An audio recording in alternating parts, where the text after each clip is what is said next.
Hey, beautiful souls, welcome in to today's pick a card reading. Right now, I'm just asking the angels, ancestors, guardians to come in and bless this reading. I ask Archangel Michael, please cut all cords and attachments to anything that no longer serves me or the collective. Archangel Metatron, please clear, balance, and attune, and adjust and ground. Archangel Raphael, please heal my auric field and the auric field of those that are watching and anybody and any of their light bodies. Archangel Michael, please clear my space and the space around the collective and place a purple and white shield around them and me so that only positive messages of love, truth, and clarity may come through. Thank you. With gratitude, so be it. Amen. Okay, so for today's pick a card reading, we are going to be looking at what your person is not telling you. We're going to be looking at their hidden motives, or is it honest love? What are their true intentions when it comes to you? So there's 3 piles here. We're working with the beautiful Marchetti Tarot in the first pile from Sarah Marchetti, the Runic Tarot, which is the Nordic style tarot, which is why I use the runes, and then the Unfolding Path Tarot on the end. That's this flower one. And these are the decks that I was guided to pull by Archangel Michael. I asked for his help, and this is what he wanted me to use. And apparently that's what these messages will reveal. On top of each pile is some runes that I also pulled for each pile. I pulled 2 runes per pile. So the first set of runes is this. I'll hold it up a little bit. And I want you to kind of just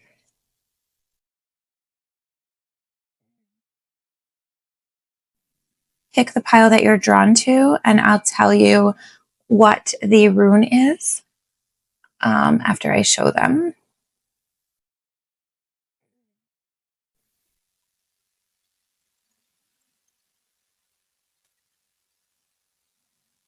Now they're a little bit small, so they're a little hard to see, but you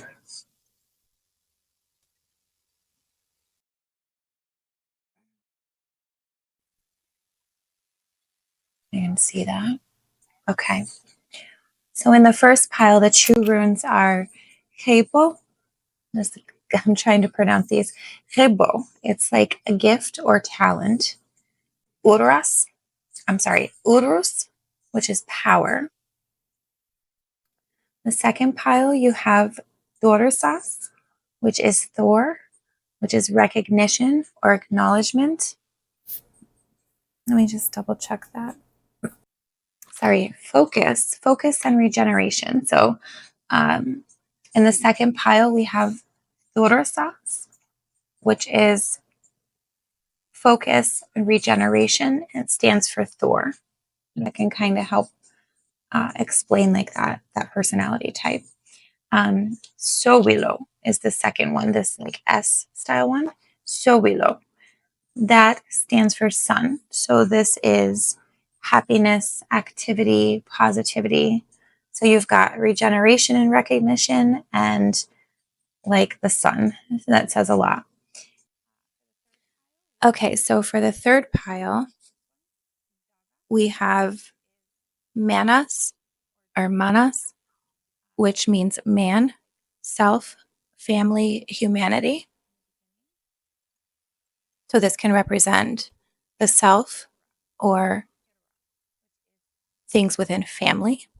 And then we have Hera, which is the earth, cycles, or changes. So I'd like you to take a moment and just study the piles. Which one speaks to you? Which one do you feel most drawn to? You can either, by looks, the look of it, which one pulls you in more, or you can also go by feel. If you put your hand over the top of the phone or iPad or whatever it is that you're looking on, just kind of place your hand over each deck. And whichever one you feel like a heat or a slight energy field, that's the one that would have the messages meant for you.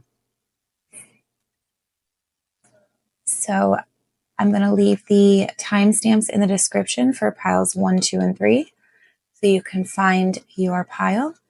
And I will also be pulling some oracle cards and additional messages on each one.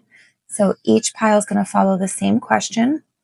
And then if this is something that you're looking for further knowledge on, or you're wondering about, then your messages will come through in the pile that you choose. That's the one that was meant for you. I always say, go with your first instinct. That's usually the one that your intuition is telling you. Just the one that you feel immediately drawn to. If you start to second guess that, usually that's our mind getting in the way. So just go with where your energy is first drawn. It is okay to feel drawn to more than one, but start with one, and you very well could have messages throughout, 2 or even all 3. So I just think it's easier suggestion just to go with the one that you first initially feel drawn to, or that you feel energy coming from. Okay. When you are ready, I will see you in your pile. Okay, so hi, pile 1. Welcome to your pile. You chose the beautiful Marchetti Tarot, which is a highly emotional deck, and I think you're going to love it. It's a deck that I just began working with, but I absolutely love it. It's very good for like human emotions and understanding like human behavior, personalities, things like that. So to get started, I'm going to pull an oracle, or a couple oracles. This is from the Wisdom of the Oracle oracle deck. And I'm just going to be asking Spirit to start off with a general energy of your reading. And again, the question, is what are their intentions? So deep knowing came out. And yang. Okay. So these are just overall starting energy. Deep knowing and yang. And then I'm going to also pull a couple from the What's the Vibe deck. So Spirit, please bring in a couple messages from the What's the Vibe. What's going on in this connection? What's going on with their person? Okay, another card to represent what's going on in this collective's connection. Okay, so we have running, escape, denial, excuses, blocked, moved on, nothing to say, stop calling.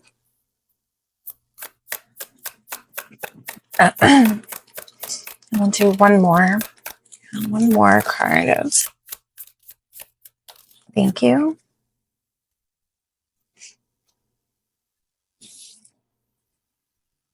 And then it says missing you, let's talk reunion. So maybe you block this person.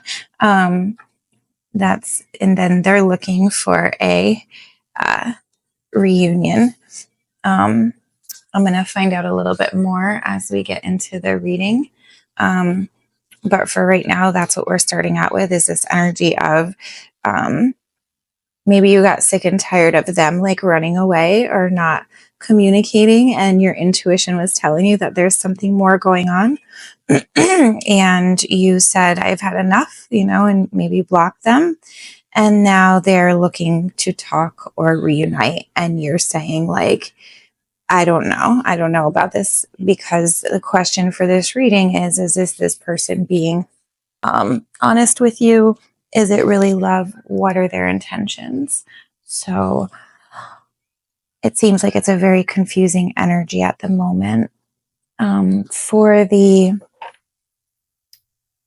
oracles, the deep knowing and the yang energy, I'm just going to briefly look at what those are saying. So 43.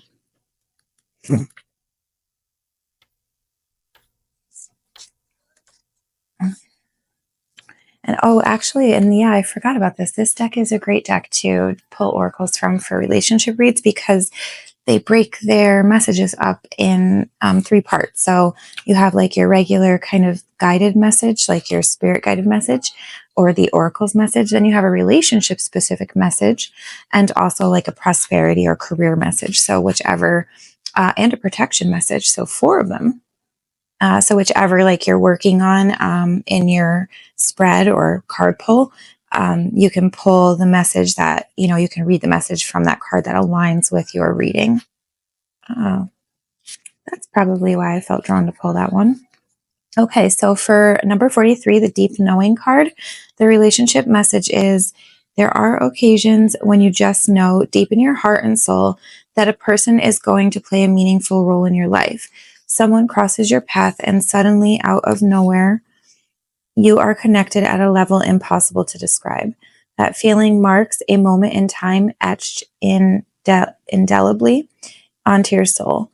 Someone has entered your life who will be instrumental in your journey, so pay attention. 2 hearts are calling to each other to begin an alchemical process. This is also a sign that your intuition about the person that you care about is correct. Trust your heart to lead you to know the magic is about to happen. So that's a positive card.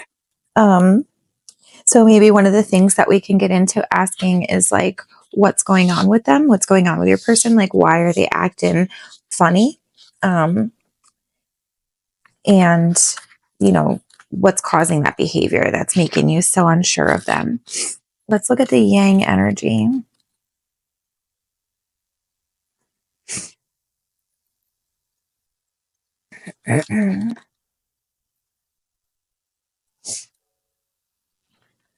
Okay, so yang represents the masculine principle of movement and creativity, the power to make things happen and taking action. In a relationship, it's stating that circumstances are supporting action on your part. It's okay to make the first move. Trust that you will quickly know where you stand. In matters of the heart, there is movement towards your highest good, so go forth with assurance. Passion is in the air, and now is time to take the dance. Time to dance to the tune of love. Take the lead. Okay, so given those 2 messages and then what's going on here, I'm not getting that this is like that what he's doing or acting like is for nefarious reasons. Or are you the one who's running? Or is he just going silent? I was getting the vibe first that the running is kind of coming from like this going silent or like not, when there's some misunderstandings or things that you guys like can't come together on or see eye to eye on, he just kind of runs away. And so that led you to a position of blocking him.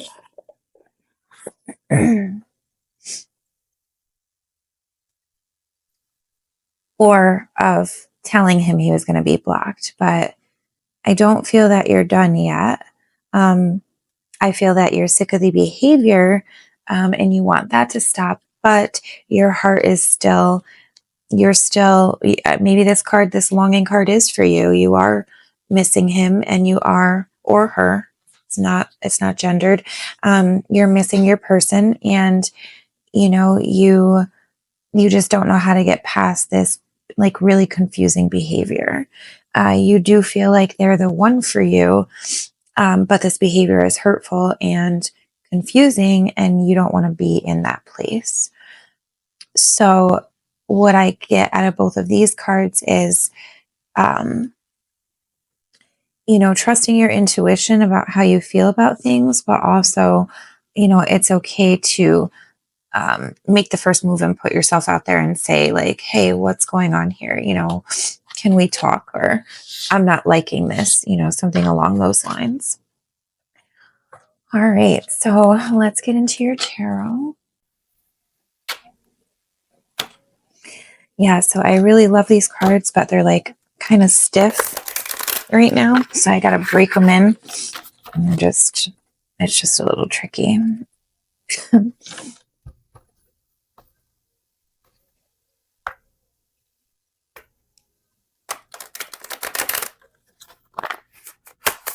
Yeah, like super stiff. Okay. All right. Spirit, please come in and give me messages for this collective's like highest good, for their truths, what they need to know, how they can better understand what's going on in their connection. Give me a message to show me the energy surrounding this collective's partner. What's going on with this partner? Okay, we've got the Two of Swords in reverse.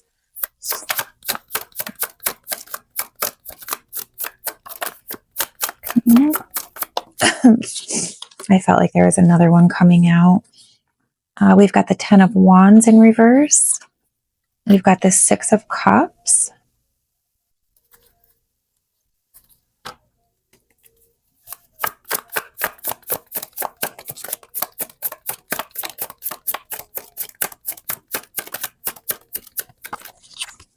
Okay, and we've got the Ace of Swords in reverse. I don't know why there's so many reversals in here.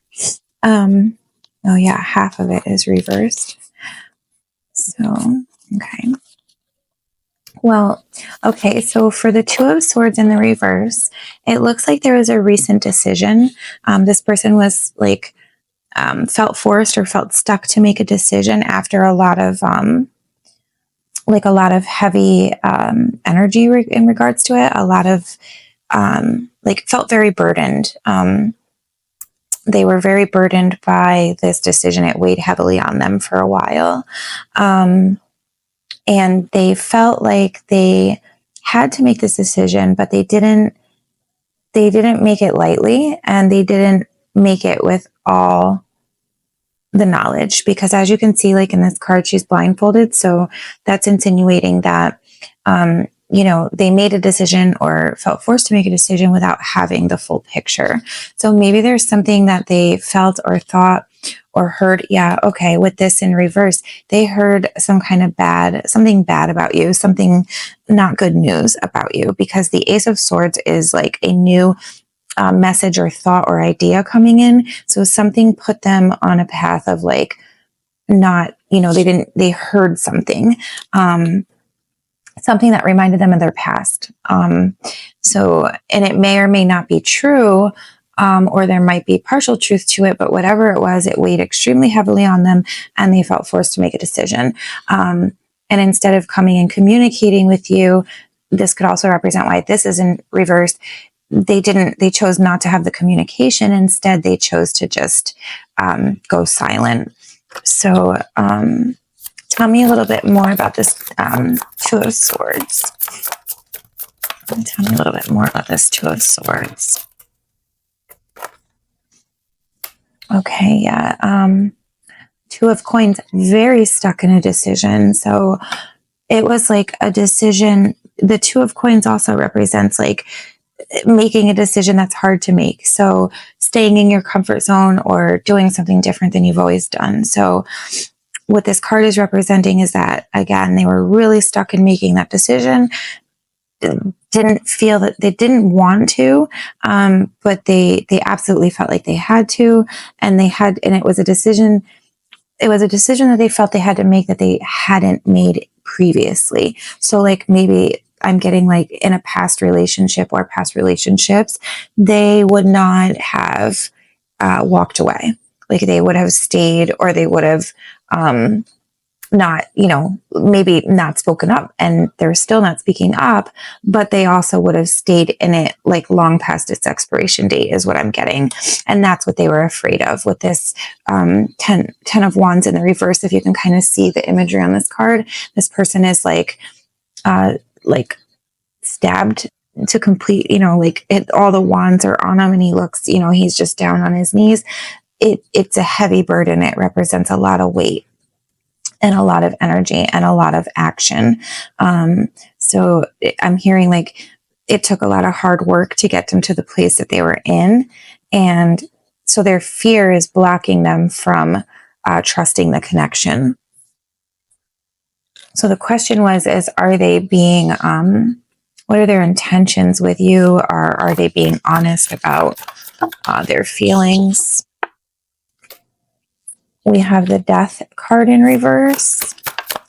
I got so many reversals in here. This one came out upright. We have the Ace of Coins upright. Under the page, Six of Cups. And we have Temperance. So two major life balances. So with the Death card in the reverse, this is representing that, yes, these burdens and troubles led them to a huge transformation, and that they don't want to go back on that change. Like I said, they've worked so hard to get to where they are that they feel like it's transformed who they are and how they are as a person. So whatever it was that triggered these feelings or this fear, whatever this message was that they got or this information that they got. And I'm almost hearing like maybe somebody told them that you were cheating or that you were with someone else or they saw you with somebody else. And I'm also hearing like it was out of jealousy. Whatever the message was given was like somebody that was jealous or just kind of envious of your guys' connection. So with your person, with the Death card in the reverse, it's saying that, this death can represent like an ending of something, but being in the reverse, it's showing that this ending, like it took a long time to get to that place, and that I'm like, they're just not willing to chance that kind of pain or pressure again. With the Ace of Coins being under the Six of Cups, I'm hearing something with work. This is, I don't know if you work with this person or you work with the person that, there's something related around work here. And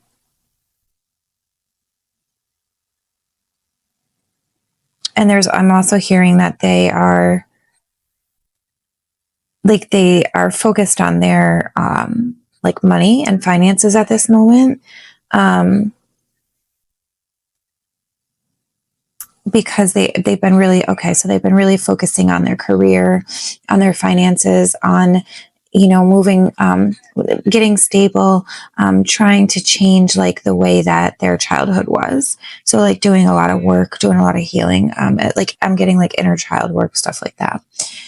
With the Temperance card, it's with the swords, it's like right underneath that reverse sword, it's saying, I can't do this again. It's like this energy of like, the Temperance card represents harmony and peace and balance. So being right underneath this card that shows this communication, it's saying like, this person is, not willing to disrupt their peace at all. Like they got themselves to a place of harmony.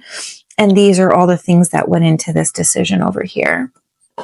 So those original cards that they're running, the blocked and the longing, I think that the running is your person. The blocking might be your person or you applying to play in this. I feel like it's like this blocking game kind of back and forth of like, I'm going to block you and I'm going to block you. But like, but there's really a lot of longing for each other. But there's a lot of unspoken communication, a lot of things that aren't being said with these cards up here with the yang energy. There's like a lot of, because probably due to the fear of like love and past pain, there's a lot of fear around just being open.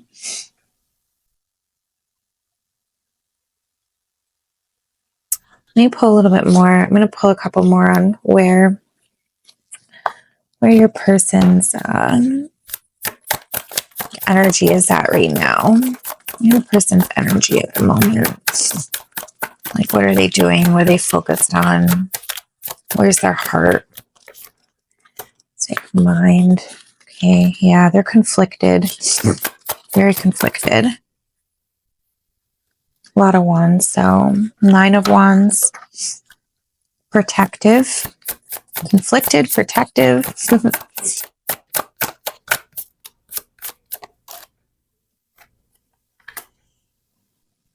Okay, 5 of coins in the reverse.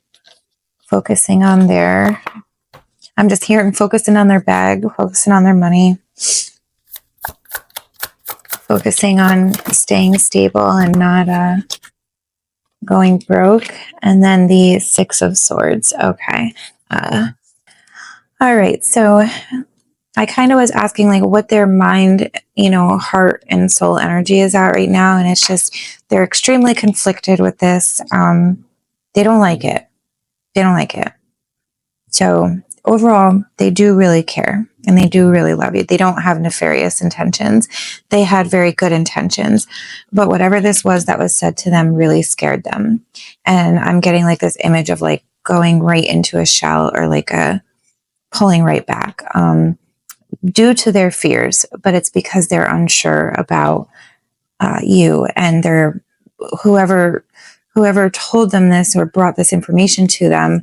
I don't know if this person would believe like an incredible source, or I just feel like they should have discussed it with you, or if they did, maybe you didn't think much of it because they maybe it was asked casually, but whatever it was really weighing heavy, because it reminded them of something in the past. With the 9 of wands, this is representing having a very guarded and protected energy at the moment. And the 5 of cups, it's like from the outside looking in, it's like they're just going to stay. It's like keeping your distance. They're kind of on the outside looking in, saying the 5 of coins card usually represents like homelessness or losing security. And with it being in the reverse, it's like maybe, yeah, I mean, he or she could feel that they lost their security with you. So it led to insecurity. Okay. That's the feeling I'm getting. And then this need to feel like they had to, in order to not go back to that place where they had been in the past, they had to get away. They felt that they had to get away, but they're not happy about it. They didn't look happy. It wasn't an easy made decision. They're still very conflicted about it. They still have a lot of pain, and a lot of confusion. And they are just, I'm hearing like trying to play it cool because they don't want to say something that's going to really hurt you. And I feel like they're also still trying to figure out if this is them or you. Like, is this something that's really happening, or is it something that they're, that's in their insecurities because they haven't worked through everything that they've dealt with yet. Now, what I will say is that they should be talking to you. Like, this shouldn't be just something that should be left, especially if you guys have the connection that you do with what these 2 cards came out over here, and even these ones. There is a definite love and bond between you two, and I'm not feeling like a superficial bond. This was intentional. This was both of you very serious, very happy, but somebody wanted to ruin it. Somebody really scared him, or her. Sorry, I keep saying him, but her. It could be both. But regardless of any of that, they should be coming and talking to you. I'm I'm going to pull these up and I'm going to ask what were they told? Let's get into what were they told? Like what happened and who, what did this person tell them? What were they told and why are they not discussing it with you? So, okay, so I just want to make sure, yeah, my microphone's still on.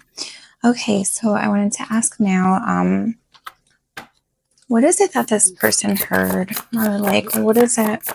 Can you show me what this person was told or along the lines of what they were told? Thank you. The Eight of Swords. Okay. The Four of Cups.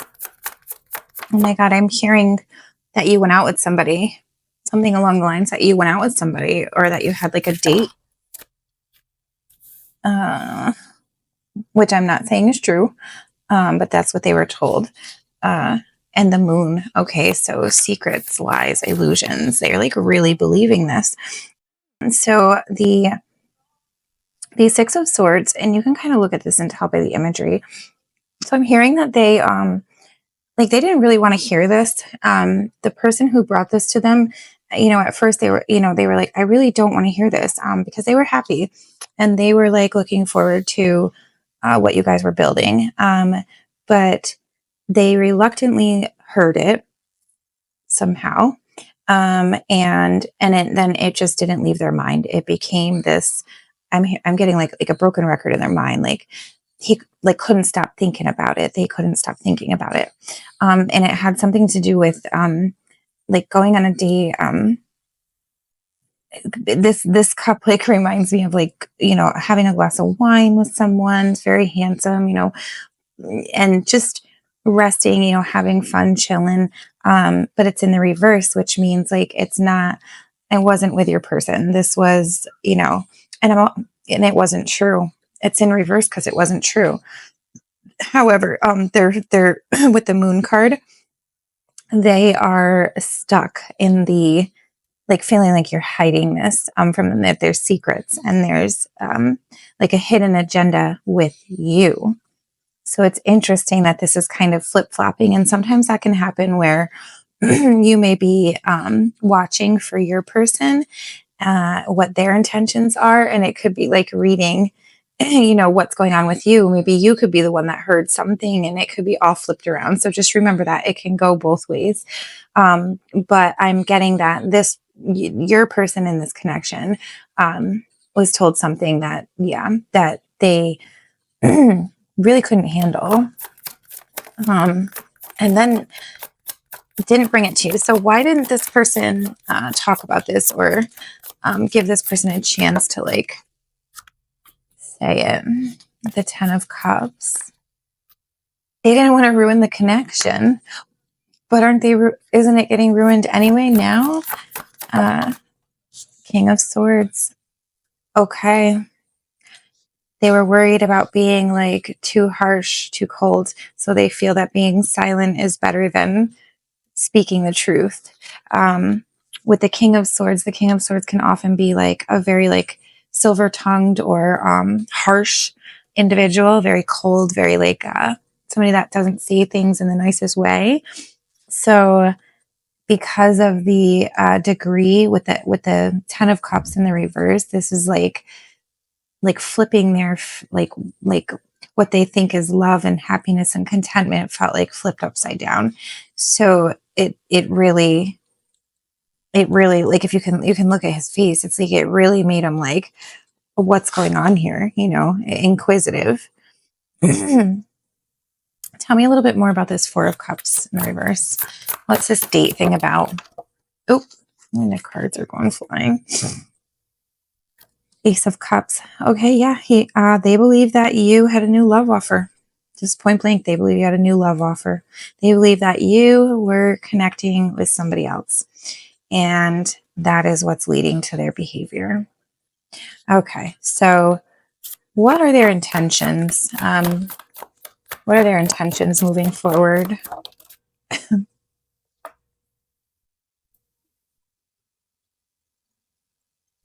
Okay, Page of Cups in the reverse.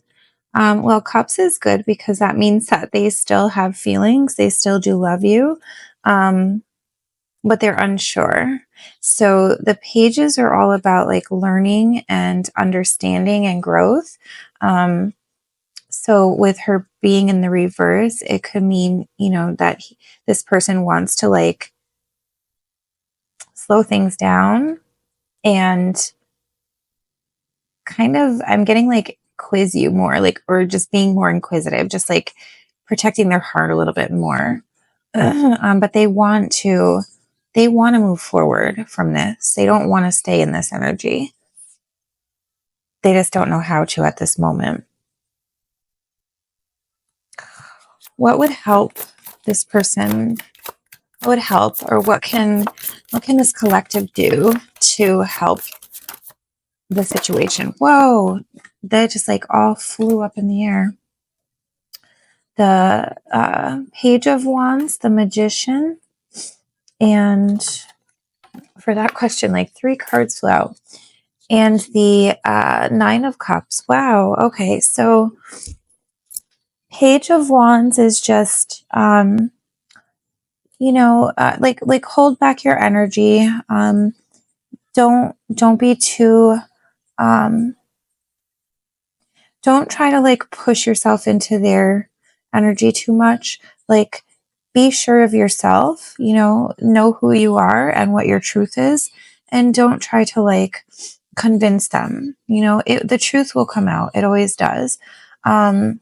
The Magician is about like manifestation and like having the tools to be able to put into the 3D what we want, like the desires. It's like the manifestation card. It's like I have the power to create the life that I desire, and the life that you desire is this very loving, happy energy. With the Nine of Cups here, this is like, it's not the 10 yet, so it's not complete fulfillment, but it's very happy. So I'm getting like, that's where you should kind of just put your energy right now. Just keep your energy focused on the positive. It's okay to make the first step and say, hey, I'm here if you want to talk, or, I'm open to, I would really, but don't push it. Like, don't push them too hard, because right now they're just really in their head and they're really kind of thinking things through. I'm also getting that this may be like an energy that you have to kind of learn too, is like when to kind of step back and not put too much of your energy into it, like not keep calling or keep hounding or keep asking, but just like step back a little bit and say, give the person the space.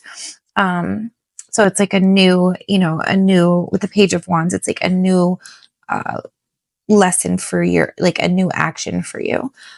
So maybe the blocked energy is, I'm still getting that comes from both sides. It's just like a thing that you guys keep doing to each other, because of the confusion and the hurt. It's kind of like that, like who's going to hurt who more, but it's a game, because ultimately at the end of the day, you both do love each other very much. I see that.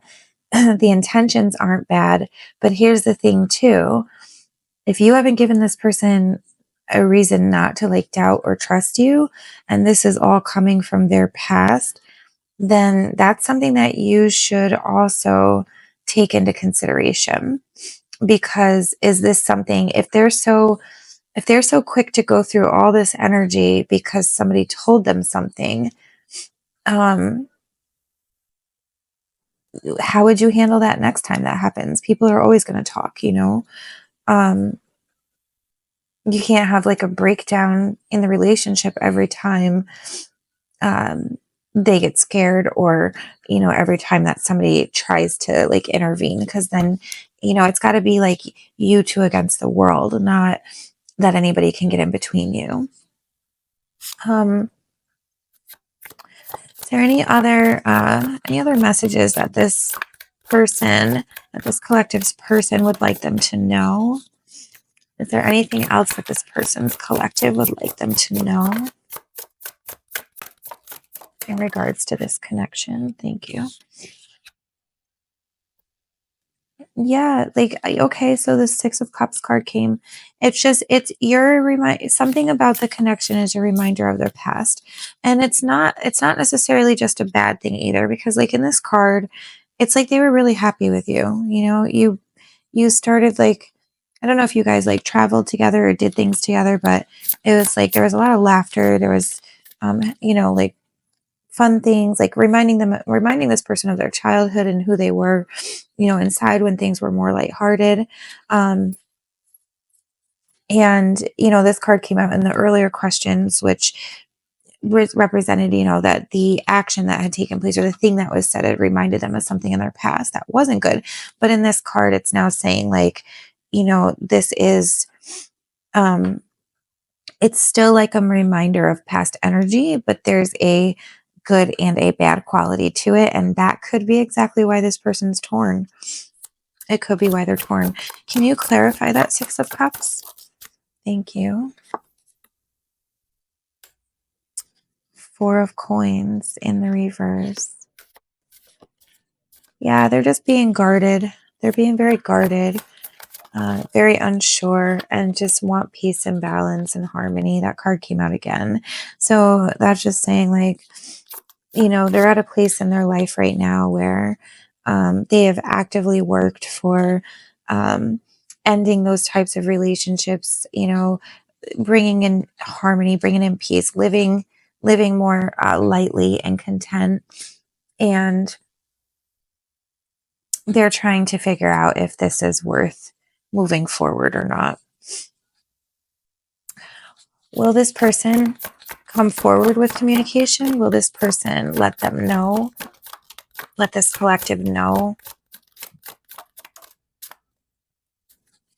Yes, they will. Okay. Right now, they're still deliberating the decision.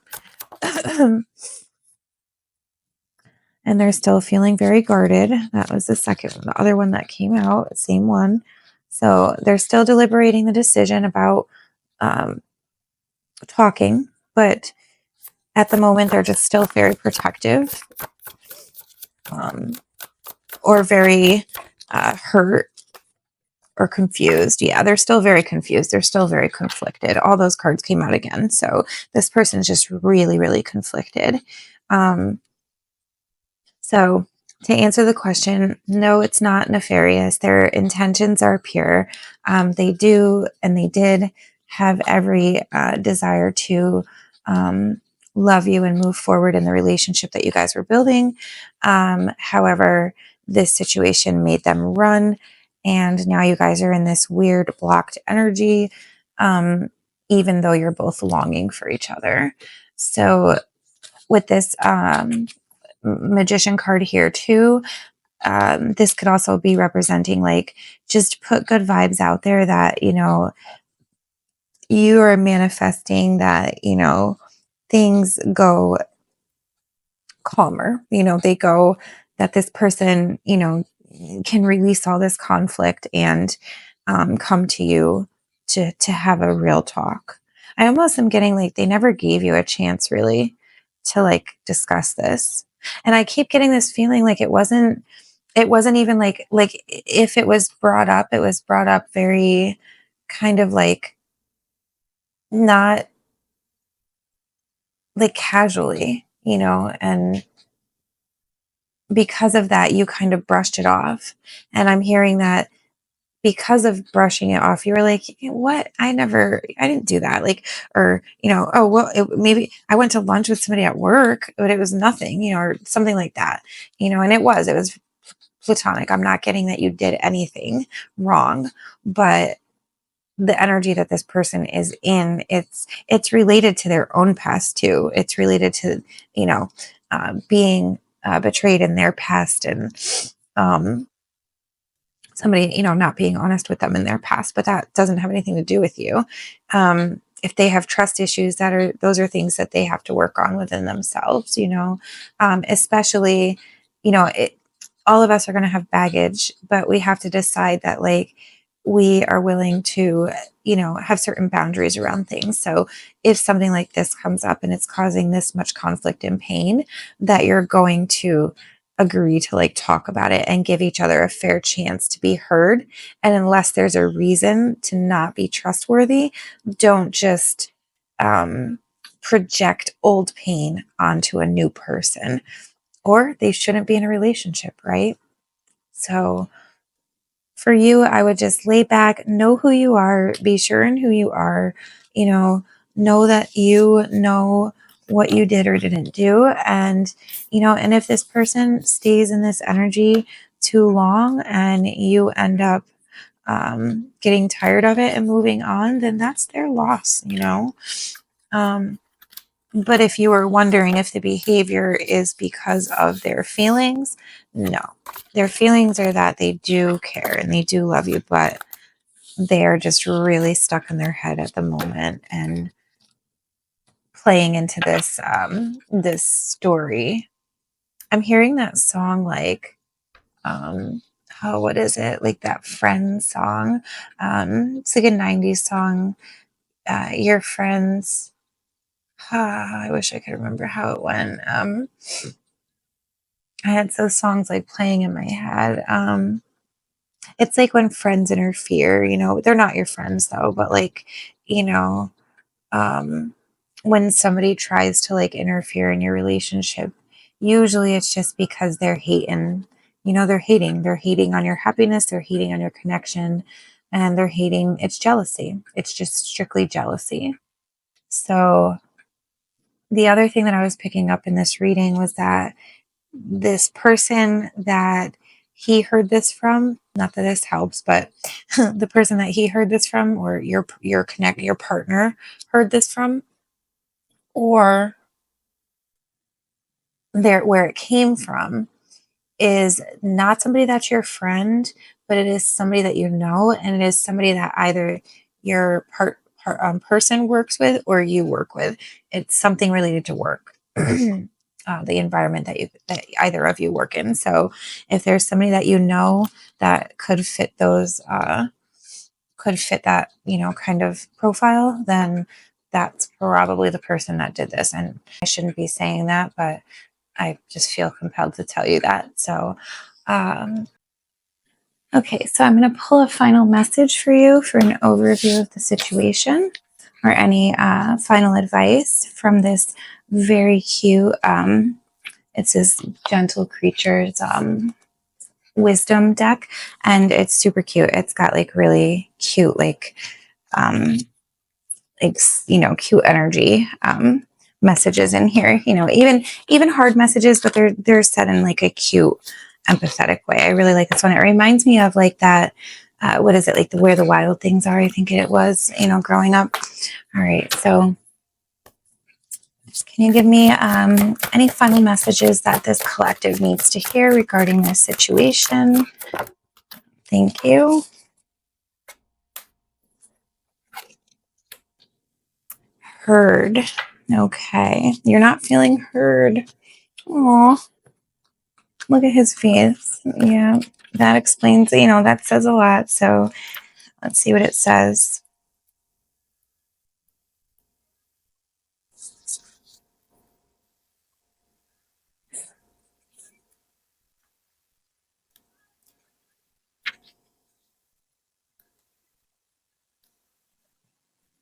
Okay, it says, have you ever felt that like no one hears you? Even when you sit perched on a barrel waiting for the coming storm? Will there be someone who has a moment to listen to your fears? Sometimes that is a small someone you may have not noticed until now. Sometimes it is someone taking the time to come out of their own shell to let you know that they are there to hold space for you. Our friend has climbed up on his perch by using old tires. They have been calling for help into the wind, only to hear their own voice blown away. Aww. So much sadness can only be contained by letting it go into the fierce gale that sends those clouds scudding across the sky. Fearing everything, they cling to their seat, wondering why they even try. And then they hear it. The small, soft, hello, friend, of someone who cares. That is the moment when they understand that down to their very cellular level, that everything will be okay. When you feel unheard, remember that you do matter to someone, that that person hears you. How can you be that quiet voice for someone else in your life? Wow. Okay. So, number one, that's so relevant. Number two, I feel like this is the energy that your person's in. It's a message for you, but a message for them as well. And it's just right now, maybe that's all you're supposed to be, is just like this, just give them the space and, be there when they need you to hear, and maybe just remind them that, like I said earlier in the reading, that, that you're there when and if they're ready to talk. However, I would never say it. Nobody should be waiting forever. But this is probably why you're like confused about how they feel about you. And that's very understandable. So, and I can also feel like you're in this energy too. You're pretty sad because you're confused. You don't know what the heck's going on. Everything was going so well, and now it feels like it just did a complete 180. And to you, you're like, I don't even know what happened. So I hope that this gave you some answers and shed a little bit of light on what their intentions are, why they're behaving this way, and that you can find some answers or some solace in what came out, and that they will come through. Like they, just be more of a, if you care and you want to make it work, just be more of an energy of, I'm here when you're ready. Like, I would really like to talk, but I don't, don't pressure, just, I'm here when you're ready. And if that person doesn't want to hear you, then, like I said, you deserve better than that. We all do. So thank you, pile number one. That is your message. And I hope it resonated. And I hope everything goes better with this connection. And if not, I have faith that you will find somebody that will love you on your level. All right. Have a great day. Okay, so welcome in pile number two. You chose the Runic Tarot, which is the Nordic or like Viking tarot cards. And the runes that you chose are the Thorisance rune. The Thorisance rune is the represents Thor, regeneration, focus. And yeah, that's what that one is, right? I'm like reading it right. Yeah, because you were number two. And then the Ahwas rune. Ahwas rune is the represents the sun. So sun, activity, strength, good energy, and positivity. So those were the runes that came out for your reading in the beginning. So those are just a general energy of what's going on in your connection. So there is a lot of happiness and good, positivity. And there's also some strength and power and focus. It's like I'm getting like a strong energy. So I'm going to pull a couple of the Wisdom of the Oracle cards like I did in the last reading. So this is just going to give an overall energy of what's going on between you and your person. And we're looking at what their intentions are, how they feel. Is it really love, or are they playing games? And what are their true intentions? Yeah, if they have any hidden motives, or is it honest love? So the first card that came out is Co-Create. And okay, is there another Spirit, give me one more card to represent the energy of this connection, this person's connection.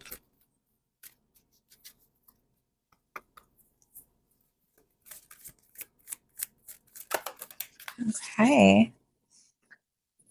We've got co-create in between worlds. I'm going to move these over here for a minute.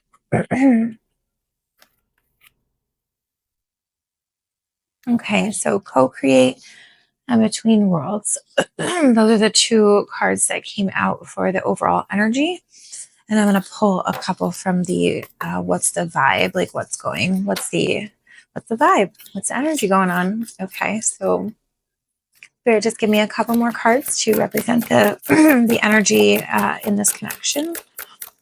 What's the vibe? What's going on in their situation? What's this person? What's this collective person? How they feeling? What do they want to?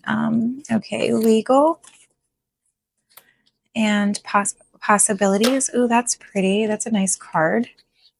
Like a dreamy. Okay. Wow, I think this is the first time that the lawyer card came out and I didn't get like a bad vibe about it. Look at that. You've got a lot of good stuff going on in here. So happy, laughter, joy. And then we've got burned bridges, lack of trust, disloyal, and turned back on. So I'm not sure what that is insinuating, but we will get into it.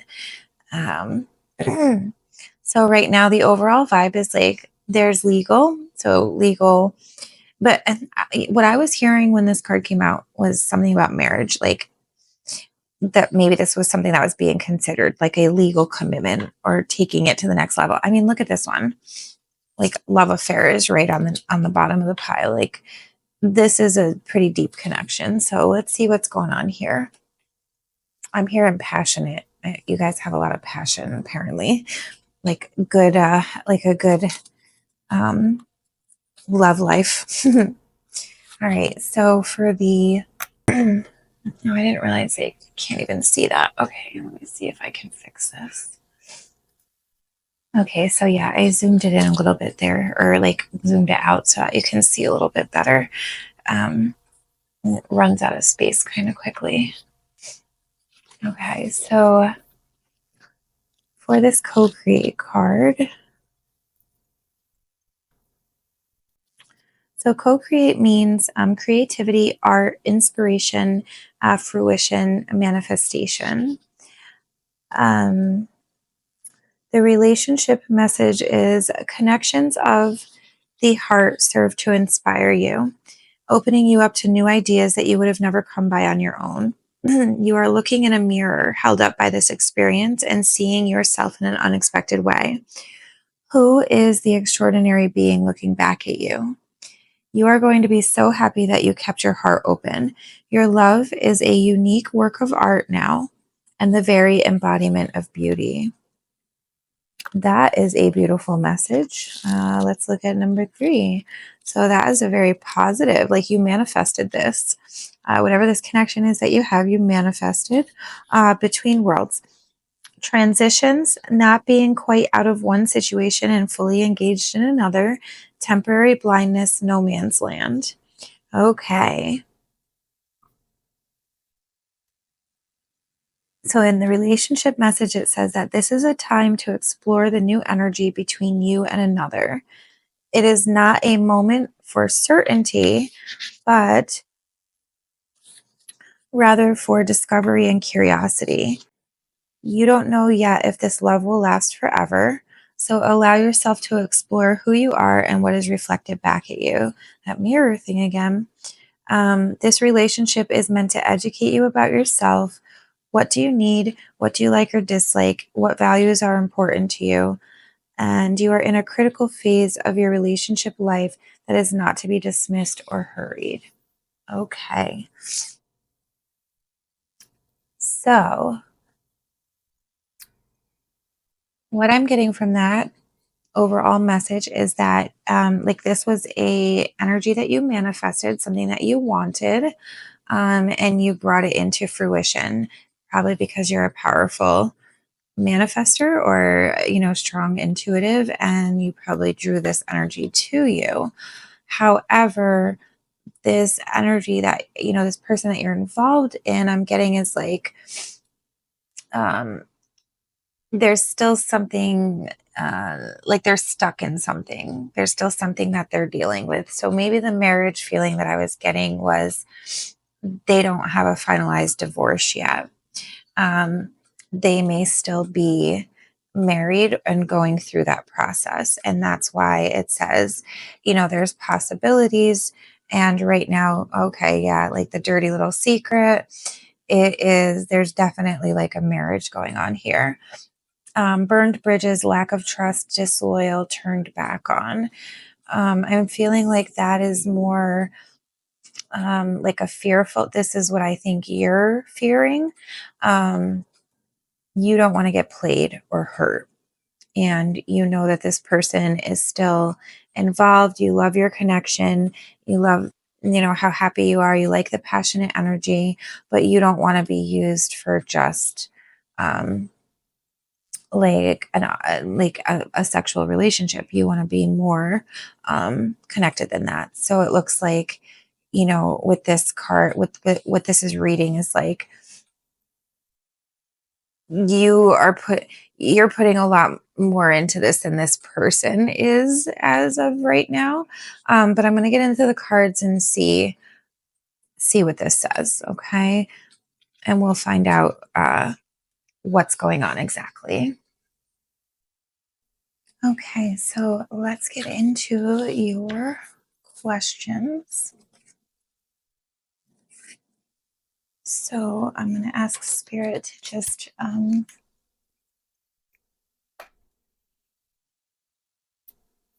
bring through. Let's shuffle first. Whether your person is serious in their intentions and what they're feeling. Are they playing games? Is it love? Or is it looking like love? Or is it...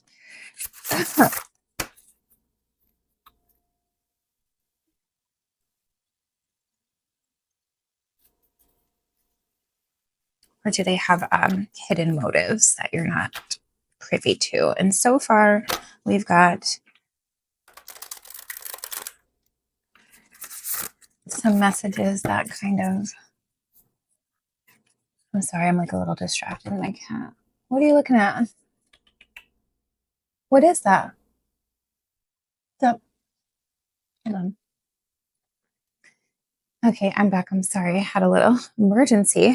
My cat was going crazy over something, I think, in the wall.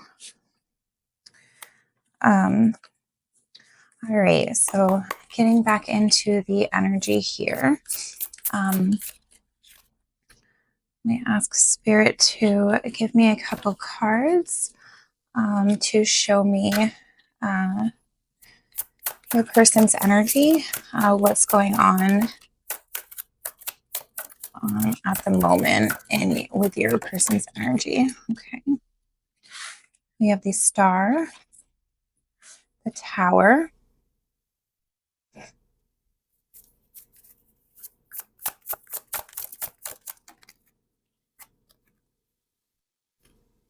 the Magician, a lot of arcanas, and the Eight of Swords. Okay, so looks like there's I'm just getting like there's been a big shift going on in this person's life, like a foundational shift. So that could imply like a divorce or something like that happening, or the end of a marriage and the end of something something significant in their life. And with the Star is showing that this was something that they once held. This was their wish, their dream, their desire. So I am getting that like this was their family, what they worked to build, to have their home, their lifestyle, and like their whole, their environment. Like they've spent years and years investing into this marriage or situation. So with the Magician is showing that I'm hearing that your person feels powerless in the situation. Like they didn't feel like they're feeling like they don't have a choice in the situation. Like they are kind kind of like with this Eight of Swords energy here, it's like you hear her. I don't know if you can hear her in the background, but she's acting nutty. With this Eight of Swords energy, they're feeling kind of like defenseless, like see how he's like sitting with the sword here, and it's like there's all these things, you know, coming at him and all this disruption, and your person just doesn't feel like that they can like defend themselves at this time. So I definitely feel like this is around marriage because with this tower following the star, it's like two, you know, the star represents like our wishes, our desires, our like our ultimate dream and our destiny. And with the tower is like the complete destruction of that, or like the change. Like this is showing like complete ruin, but like the tower often represents a like a complete, like something that you laid a foundation on is now in shambles or being flipped upside down. So let me get a little bit more. Tell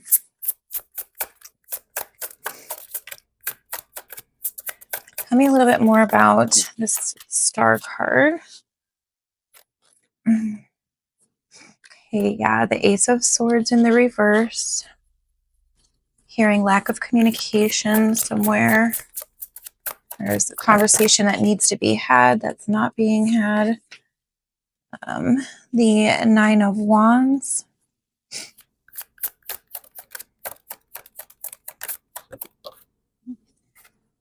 The Three of Shields. The shields in this deck is, pretty sure it's the coins in this deck.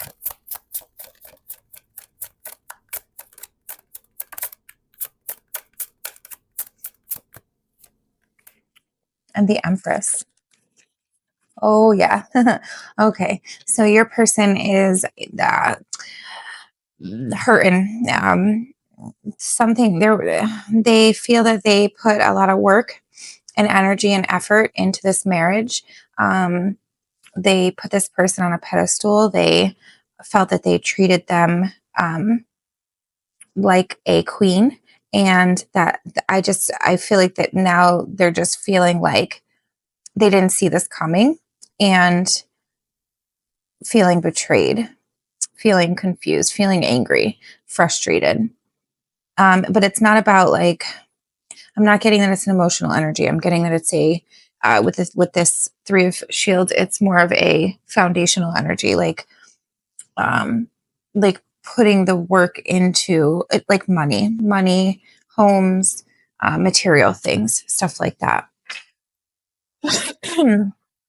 And that there is right now communication that needs to be had or hasn't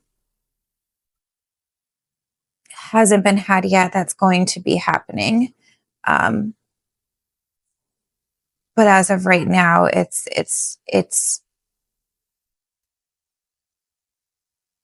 not like it hasn't come through yet. So I'm just listening for a moment. I'm hearing that the divorce is not it's not her idea. It's something that he is feeling, or your person, if they're he. Well, yeah, I'm getting a he, but because this person is married to somebody else. But that they're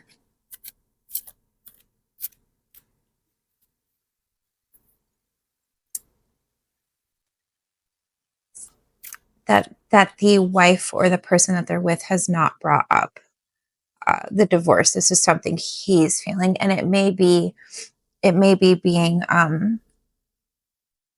kind of instigated by your relationship. And that, I'm not saying that in a bad way. It's just maybe this person was just kind of comfortable settling in the position that they were in for the sake of like the home, the children, the da da da.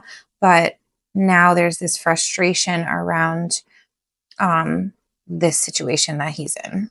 Like he feels stuck. He feels confused. He feels like, you know, he put so much energy and time and his life into this, and it's like torn between wanting to follow, his emotions or their emotions versus staying in this situation. With the Empress card here, the Empress usually, mother, it's the mother of his children. That's why. That's what it is. Okay. So there's been a lot of contemplation about this too.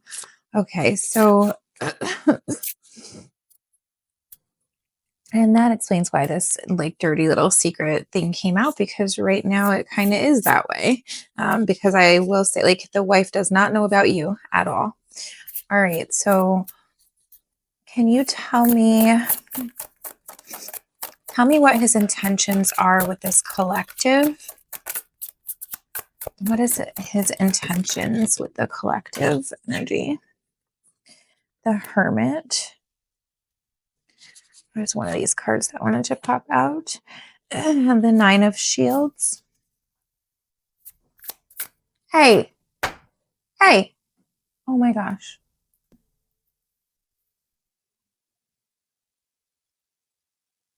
So I'm getting like he's feeling isolated. So what the intentions are with you is that they feel like they can't really say or they can't really show it right now. Like the Hermit represents like being in isolation or not, like not being outright. And then with the Nine of Shields, this is like almost the Ten of Shields. It's like if you look at her, she's like in the lap of luxury. So his intentions with you are here. Let me clarify that card. Hold on. Okay, clarify this Nine of Shields, please. Let me clarify this Nine of Shields. What do we clarify? Thank you. We got another shield. The Ace of Shields. Okay. Yeah, there's a concern about like money. Something about money.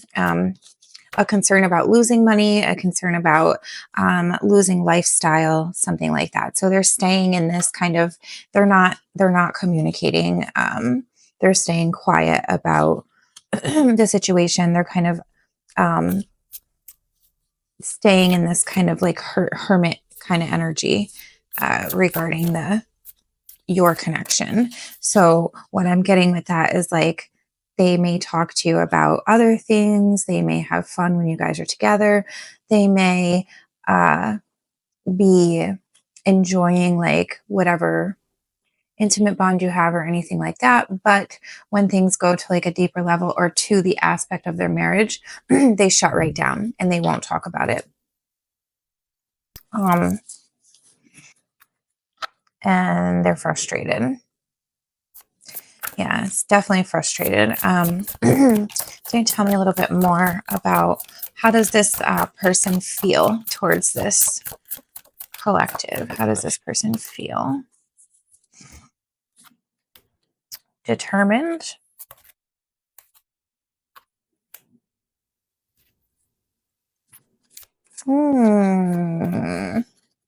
Feels like you're a little young, which is weird. It feels like you're a little bit more younger than them in a sense, or less experienced than them, maybe.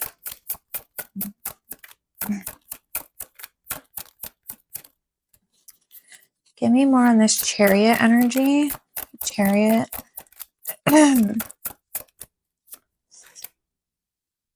of Cups. Okay. So yeah, they're determined to have fulfillment. They're determined to feel like completely fulfilled and completely happy all the way around, not just in lifestyle or money, but also in like emotions, their emotional state, their energy, like, how they feel being in love. Like they don't want to just be, it's like they're tired of being in this, like kind of isolated energy. I'm not getting that there's like a strong, intimate bond between this person and their partner, their wife. It's more like I'm getting like it's more like a like one of those types of marriages where it's kind of like you each do your job. It's like an agreement, like just to make the make the, the family work. But there's like, it's like, there's no, I shouldn't say love, but it's like a different kind of love. There's no intimacy. There's no connection. There's no real emotional connection. So what is this person?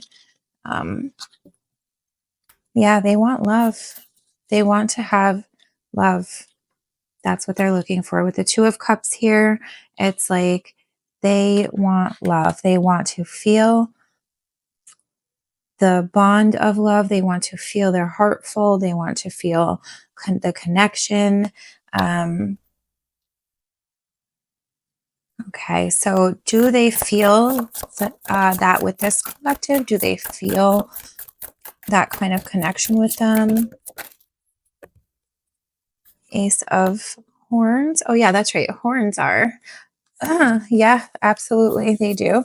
Wow. Okay. So yeah, they see emotional fulfillment and marriage with you. This is the marriage card.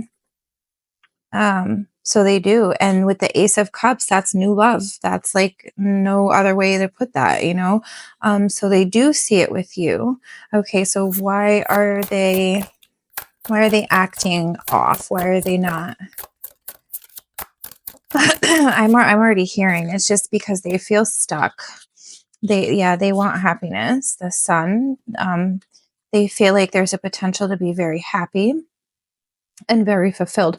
These cards that all came out like in a row here, the 10 of Cups, Horns, but 10 of Horns, 2 of Cups, Ace of Cups, 4 of Wands, and then the Sun card, boom, boom, boom, boom, boom. That's a lot of emotional love and desire and commitment and happiness. Like that's all that these cards, that's all they say, is that this is what they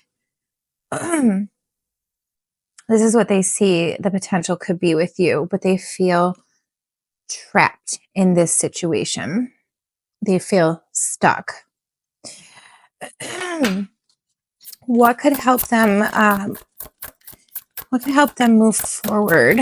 Is there anything that could help them move forward in the communication? So they need to have like a real honest, deep conversation with their wife.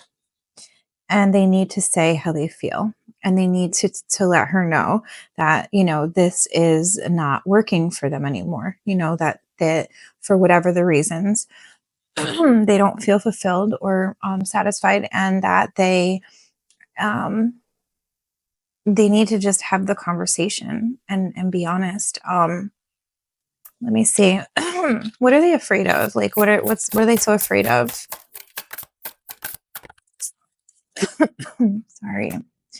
Geez, 6 of Cups. The kids being affected. Okay. There's a fear of the kids losing the stability, or I'm also hearing like them losing their kids. Like your person's worried about losing their connection to their kids. What else? What else is this person feeling? Knight of Wands. Yeah, they have a lot of passionate energy, a lot of pent-up passionate energy. But they feel tied to the marriage. Okay. So the Hierophant represents like institutions or traditional roles, things like that. So yeah, this person is definitely still tied into this, feeling very trapped, feeling like they can't make the decision they want to make or move towards their emotions with this 9 of Wands because of the impact it will have on, the children and the marriage themselves. So the thing I'm getting the most that I'm feeling that they are worried about losing is the children or the bond with their children. I'm hearing just off the top of my head, they feel that their wife would be retaliatory, like what like I'm hearing like would be the kind of person that would be like vengeful or something and would use the kids. And so there's a big fear about that.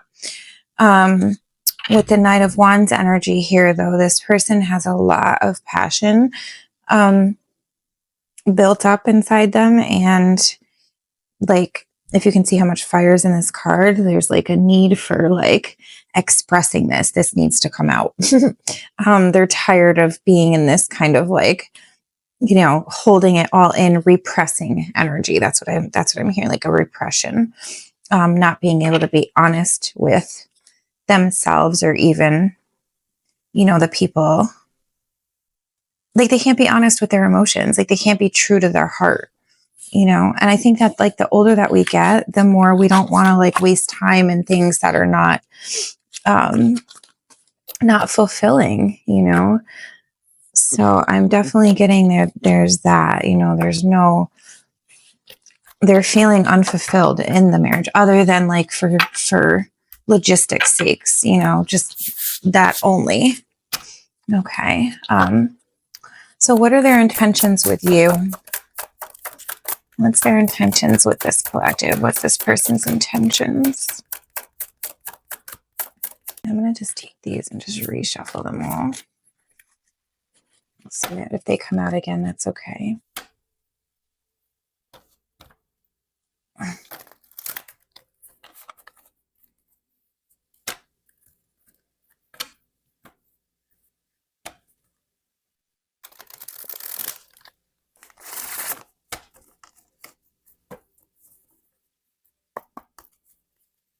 Okay, what's this person's intentions with this collective? To move forward. Okay, they want to move forward. Okay. With love. Yeah, it's love. They want to move forward with the connection. Okay. What else? What else can I, so they're serious about this person.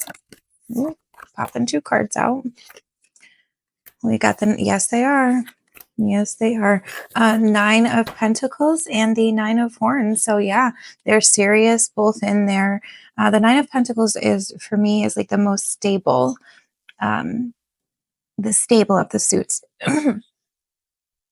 Of the knights, I mean. So the knights are, they're like action. So this is like this would be like Taurus energy. He's very, stable, level-headed, loyal, and knows what they want. You know, they're very, very earth sign energy, very grounded.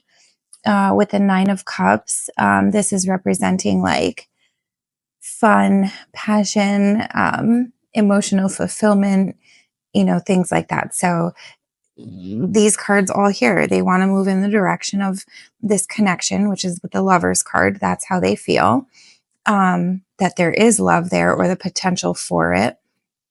They want to bring in stability for you. And maybe that's part of why they're feeling so frustrated, because they don't feel like they can at this moment give you the stability that you're looking for. But that they do feel that there's this potential for complete fulfillment and contentment in the relationship.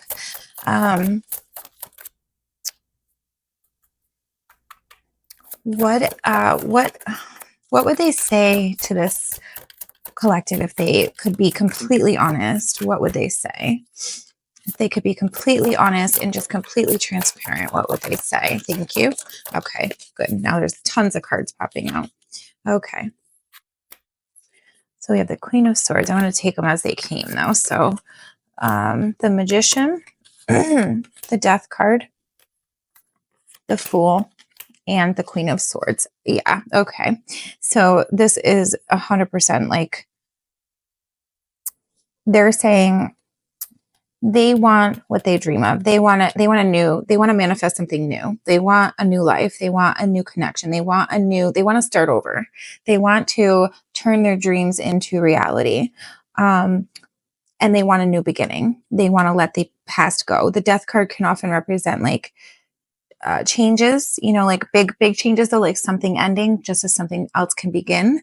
And with the Fool card right after that, that's 100%. It's like they want to end something so they can start this new journey with somebody that they see as a very Queen of Swords energy is an energy that's like very sure of what they want and sure in their energy. So like the Queen of Swords can be she can be a little bit cold at times, but she's very strong in who she is, and she sets boundaries. She will say, I'm not accepting this. I'm not going to do this. If you can't figure out what it is that you want, or how to fix your situation and, move forward with me, then, this is a boundary that I'm putting up. And look, you can almost see it in these cards. Like he's, moving towards her, and she's like, no. She's got her sword up, and she's saying, no, I'm not, like, we're not starting a new beginning until, you're done. So I feel like he knows that. He knows that you're not willing to just settle for second best, or, being in this situation as long as this marriage continues, which I don't blame you. Um, So let's get into the question. Is there actually going to be a divorce? And I don't want to predict if that's actually going to happen or not. I do feel that it's his intentions, but I don't know if it's going to actually happen. Let's see. I can see if it will come out. Will there be a divorce in the future? Will there be a divorce in the future? Temperance, in time, patience. Okay.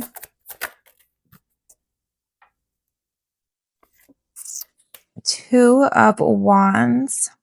There's still some logistics to take care of. There's still some planning. So it's going to take time with the Temperance card, to to balance things out, and then there has to be some strategic planning before that can happen.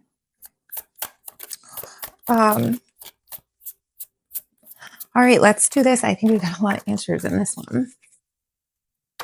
What would your person, what does your person want you to know? What does your person want you to know about how they feel? What does your person want you to know?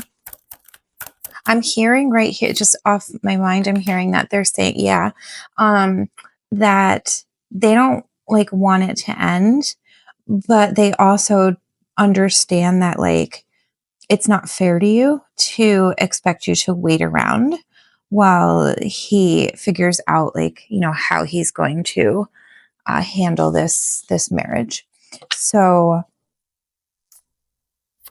okay, so tell me a little bit more.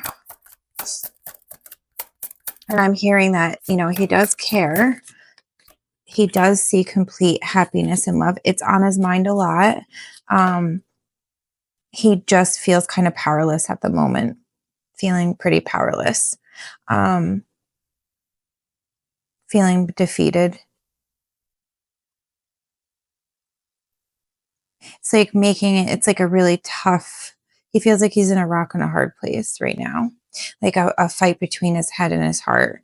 His head is like telling him, you made this commitment. This is your marriage. This is what you signed up for.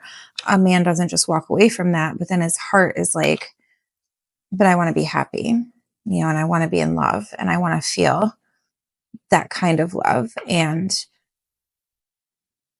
unless he was able to find somebody that would be willing to have like a plan B kind of relationship forever, he's not, there's no other way to make this work, because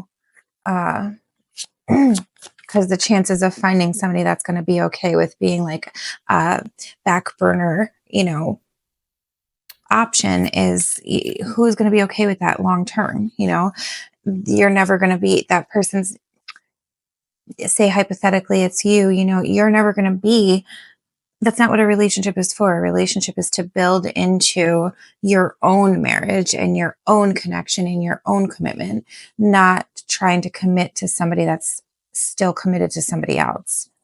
Like that just kind of defeats the whole purpose of building in a relationship.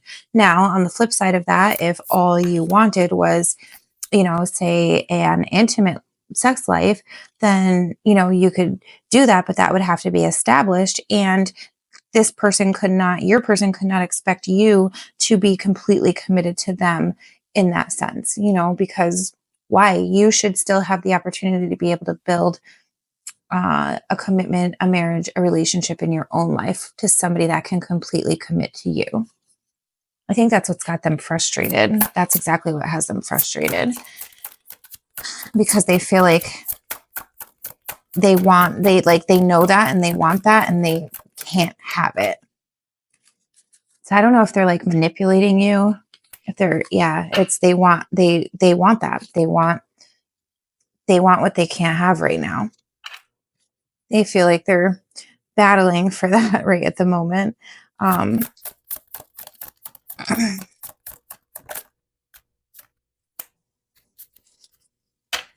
King of Pentacles, it's all surrounded around money. It's money and stability. It's with the King of Pentacles, that's the top of the suit of money, and it's all surrounding around money. I think I know who this reading is for. I have somebody in mind. What was the other question? It was,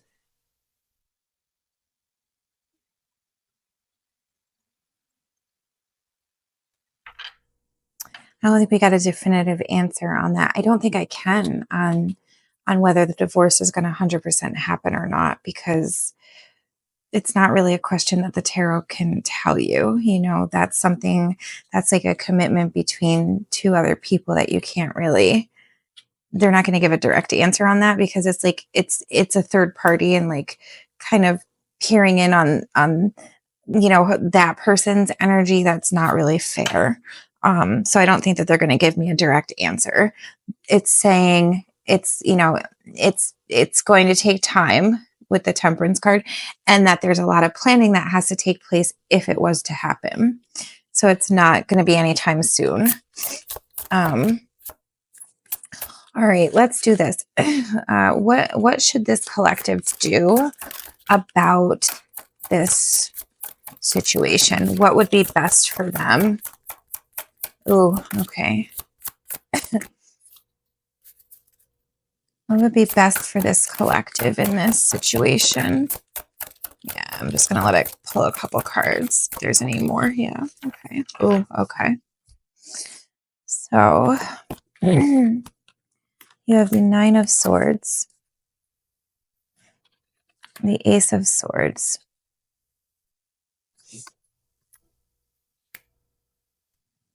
which one's that? The Five of, is that arrows? Is that arrows or shields? Can't tell. Shields, arrows? And the Two of Swords. Wow, there's a ton of swords here. So a lot of pain here. Okay. I'm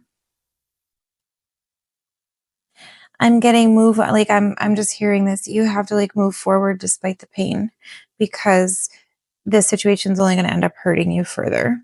Like you're seeing, like stabbed in the back, like it's going to hurt you further. With this card and this card, this is, look at this completely wounded individual. And then there's blood on this sword. So it's like this situation's going to bring you nothing but pain. Nothing but pain. And so the Two of Swords is about making a decision, and choosing something that's going to be better for you, be better for your, you know, your emotional state and place.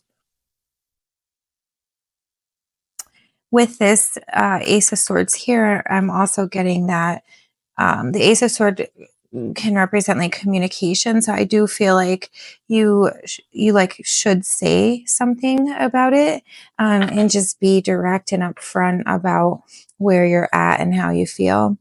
And you know, this person can't like be mad at you for that, you know, because you have the right to set boundaries and say, you know, this is what I'm willing to deal with and this is what I'm not going to deal with. Okay. Do you have any further advice or any final advice for this collective? Any final words? The Four of Shields. Wow. Okay. So sometimes you have to let it burn. Let it burn, let it go, let it burn down. It's just sometimes, as much as it hurts, you have to, I think this, it's like treasure in his hand. So you have to like take what you can from the situation and let the rest burn, because it's not going to serve you in a good way at all.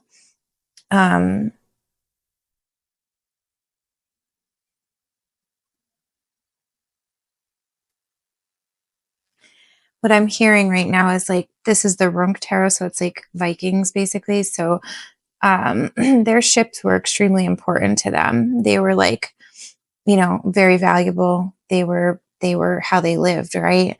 So for you, and the final advice is like, I I don't know, this could also represent your person kind of looking on as they walk away from everything. Maybe it's implying that at some point in the future this person may choose to walk away, but or it could even imply that this is how they feel.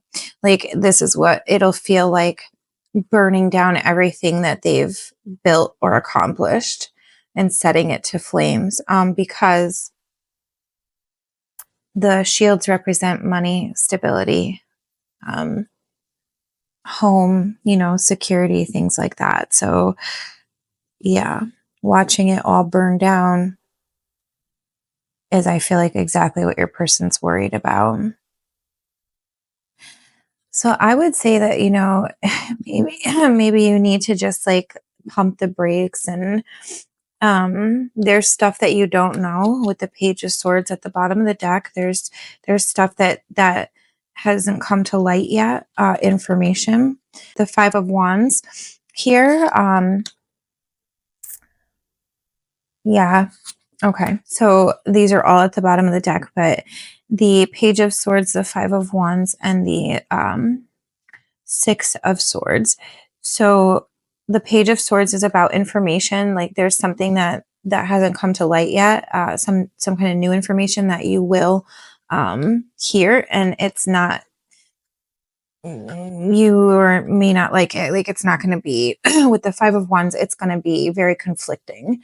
Like it's going to cause like conflict in you, like internal, like more internal conflicts, because I feel like you already have internal conflict, but this is going to bring on some more.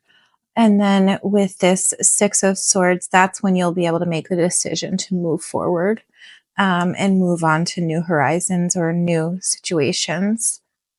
This person is going to end up having to learn their lesson the hard way, you know. They shouldn't be getting involved with somebody when they're still in a messy situation, and they shouldn't be telling anybody that they are contemplating leaving a situation that they don't know that answer yet. Like they can't be sure of that. So, and I feel like that's what they did. Like I intuitively getting that they told you that, you know, that they wanted to leave and all these things. It's like leading you along, but they're still struggling. They're going to try to make you feel guilty for not accepting their heart because of this situation. That's what I'm feeling. They're going to try to make you feel bad for that. But you don't have to. So whatever this new information is that will come in, that's going to cause some pain, that's going to be your breaking point. That's what the cards are saying. So I hope that you got something out of this. I hope that it resonated, and I am going to pull another oracle from that cute one and see what, just to try to end off with a more positive message. Let's see what the cute comfort wisdom has to say. Is that what it's called? Yeah, gentle creatures. I almost like comfort creatures.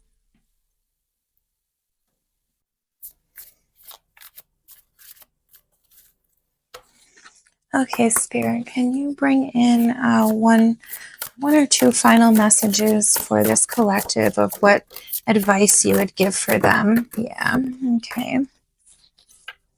Look at how cute these are. Okay, so pause, slow down, and wonder. Okay.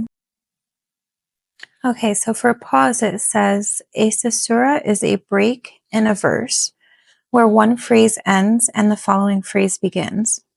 In music, this break may vary between the slightest perception of silence all the way up to a full pause. In this moment, this has the moment, sorry, in life, this is the moment you are given to assimilate what has happened before being taken into the next experience. Our musical creature has set his instrument aside to enjoy the beautiful flower his music has conjured up. Rather than just look at it, he immerses himself in the experience by smelling it, holding it, and gazing into the very center of this bloom. Consider how you approach the pauses you are given in life. Do you pace restlessly, waiting for the next action? This card is showing you that perhaps it's time to sink into the quiet of right now. Allow yourself to be present by engaging all of your senses. How does this moment feel to you on all levels? And then with wonder, it says, our gentle little astronomer gazes through a telescope to see into the field of silvery wanders above. Can't say it. Our gentle astronomer gazes through a telescope to see into the field of silvery wonders above. They spelled that wrong. Wanderers. Oh, it's wanderers. Oh, okay. Our gentle little astronomer gazes through a telescope to see into the field of silvery wanderers above. A bird keeps company, listening to the words of awe and wonder that come forth. Deep into the night sky, they watch the cosmic lanterns dance across the black velvet of the sky. They are amazed every time they see a new star. The ones they see every time inspire them to continually seek into the inky depths of space to see what new friends they might find. When is the last time you approached your life with wonder? Let the beauty of a wildflower grow unexpectedly awe to you. It is time to examine your own soul. Go out to wander this vast land. Let yourself look at life with open, loving bewilderment for a time. Not everything has to make sense. It will all unfold as it's supposed to. And that's the promise of the cosmic wanderers we call stars. Wow. So both of those messages from spirit, from the universe, is saying to like take time to slow down a little bit and not, just take time to pause and give yourself some time to like think and breathe and, you know, um, just slow down and take some alone time or some time for yourself. And same thing with this one. This one is like, focusing on your healing, your growth, your soul, your you, this would be like taking little trips with yourself or, just focusing on your own energy at the moment versus, putting your energy into some, other things and other people. Spirit is calling to that you put that back to yourself at this time. So that is those are your messages for pile number 2. I hope that it answered some questions for you, and I hope that everything resonated. And yeah, let's look at these cards again as we did all that. Look, legal, so divorce, marriage, possibilities. Yep, there's a lot of possibilities in this connection, but they can't happen. You do enjoy this person. You guys enjoy each other's company, but there is a fear and a lack of trust going on. And right now, you're feeling like you are. I mean, this is kind of what the connection between you guys is right now. So those all played out very relevant still to what the entire message was. So I really hope that it helps. And I will see you again soon. Bye. Okay, guys, so we're now on pile 3, and you picked the Unfolding Path Tarot, as well as the 2 runes, Manas and Yera. Manas means man, self, that's this one, man, self. I don't know if you can see that, but this one is man, self, family, or humanity. And then Yura. I don't know if I'm pronouncing that 100% right. This one represents Earth, or like the year, cycles, rewards. So more like time. So with these 2 runes, I'm getting more of a sense that there is some cycles going on, or closing of cycles, ending of things going on in your life right now, having to do with maybe some family of origin, some work that you've been doing, things like that. So I'm going to pull from a couple oracles first just to see what's going on. And this reading is going to be, and as a reminder, this reading is hidden motives, or true intentions, or true love, or what are their true intentions with you.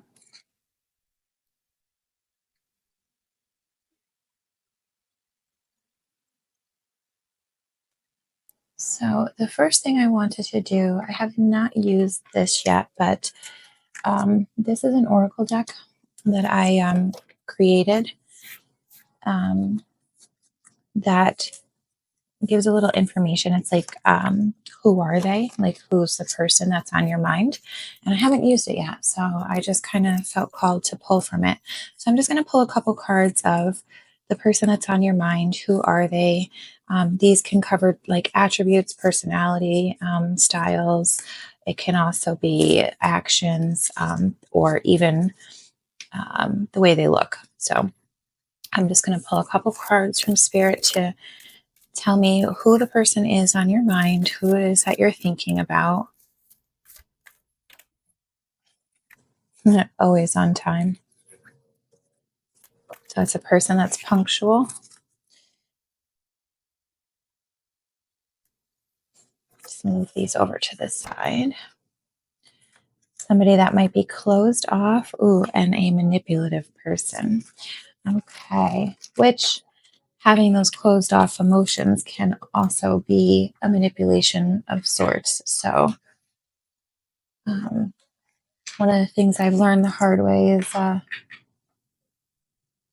used to always go crazy, like the silent treatment, because I always felt like the silent treatment was something like I did wrong, and that I had to fix, but over time and after several narcissistic relationships, I learned that the silent treatment is actually a form of emotional and psychological abuse. It is a punishment.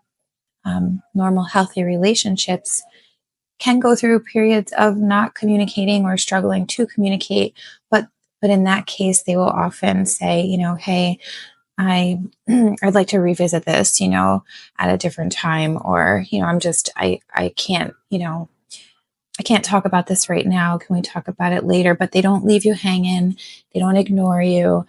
They acknowledge that you have feelings, and that you need to talk, or you need to communicate. And even if they're not ready to, they will give you the respect of giving you a time frame to expect when that communication can come, not just completely go silent and hope that you get over it until it passes, and then they do it again and again and again, and it breaks you down. And it's a really awful feeling. And by the time, I feel that it's been done, because by the time that, it's like by the time that it's like it's forgotten. It's like you get to the point where it's just like, okay, fine, I won't even talk about anything anymore. Just can we please move past this, because you're just at that point starved for any kind of attention. So you're just and then think about how manipulative that is. It's awful. Would you do that to them? So I often thought about that. I was like, no, when they wanted to talk about things, even if I didn't want to, I heard them out because I cared. I didn't want them to feel that way.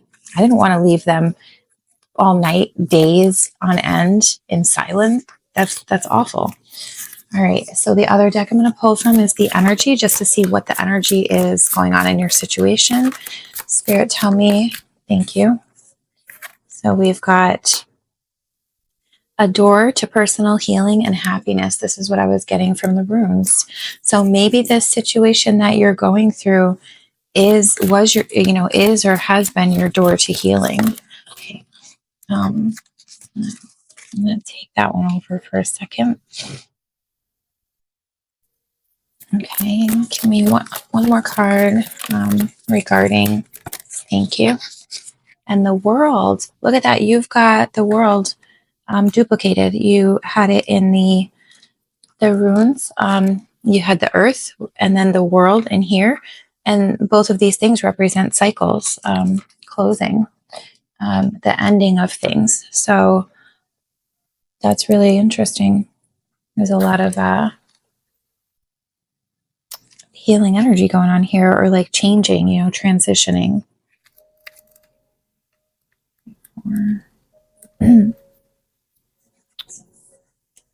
So on this card, the door to personal healing and happiness. This is new beginnings in your personal life.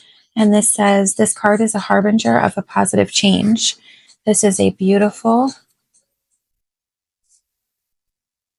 light-filled door that opens up onto a lush, rainbow-lit spring filled with vibrant lotus flowers.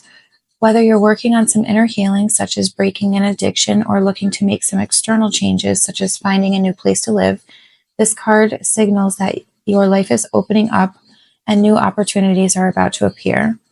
The changes you've been working on are ready to blossom with wonderful results.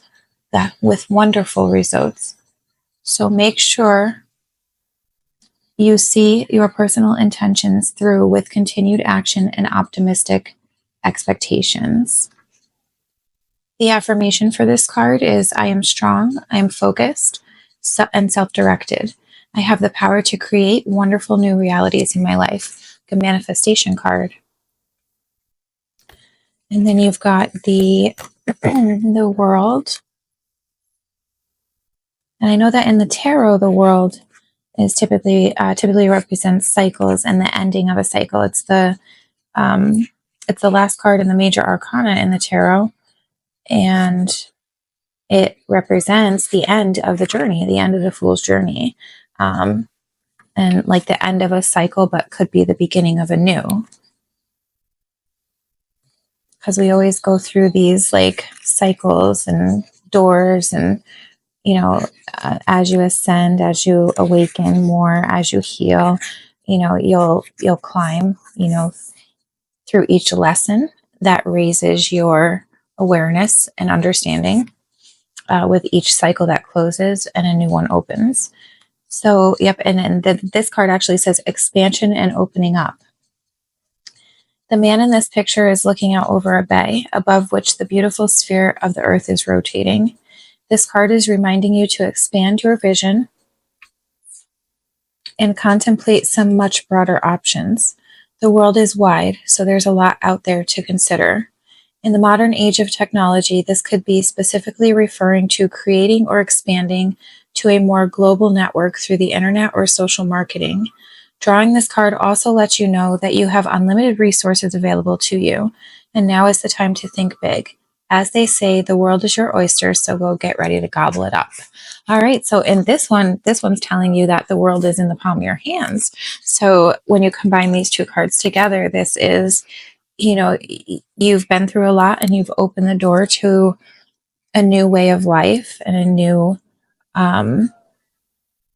new possibilities. Or even just on top of these cards with this person that you're dealing with, it could be like a message from spirit saying, you know, if you close the door on this, this is what will come in, because these could be a part of old cycles, kind of like it's exactly what I've been through, is, you know, acknowledging and ending these types of relationships, this type of abuse and trauma that I've, you know, gone throughout my life. So but I feel like this world card also is telling you that there's so much more out there for you. Spirit is saying there's so much more out there that you're just unaware of right now. And when you broaden your horizons, you'll begin to understand what that is. So I'm going to put these over to the side and we'll get into the tarot and see what other messages Spirit has for you regarding this connection and what's going on here. Okay, so Spirit, please, I don't know how I end up always doing that. I'm going to bring that this way. It fell upside down. Okay. He's bringing messages for this collective's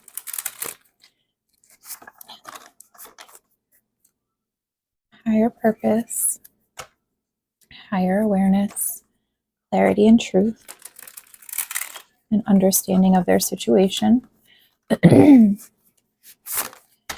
Please allow them to understand if the person that they are thinking of or that is on their mind is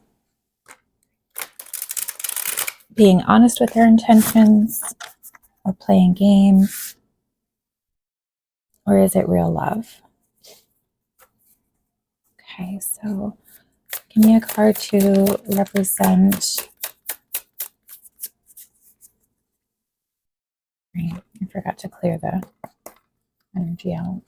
Okay, so show me a card to represent this person's interest, this collective's person. Card to represent who this person is. Okay, so yep, somebody that you have been in a relationship with, definitely somebody that you've cared about or care about.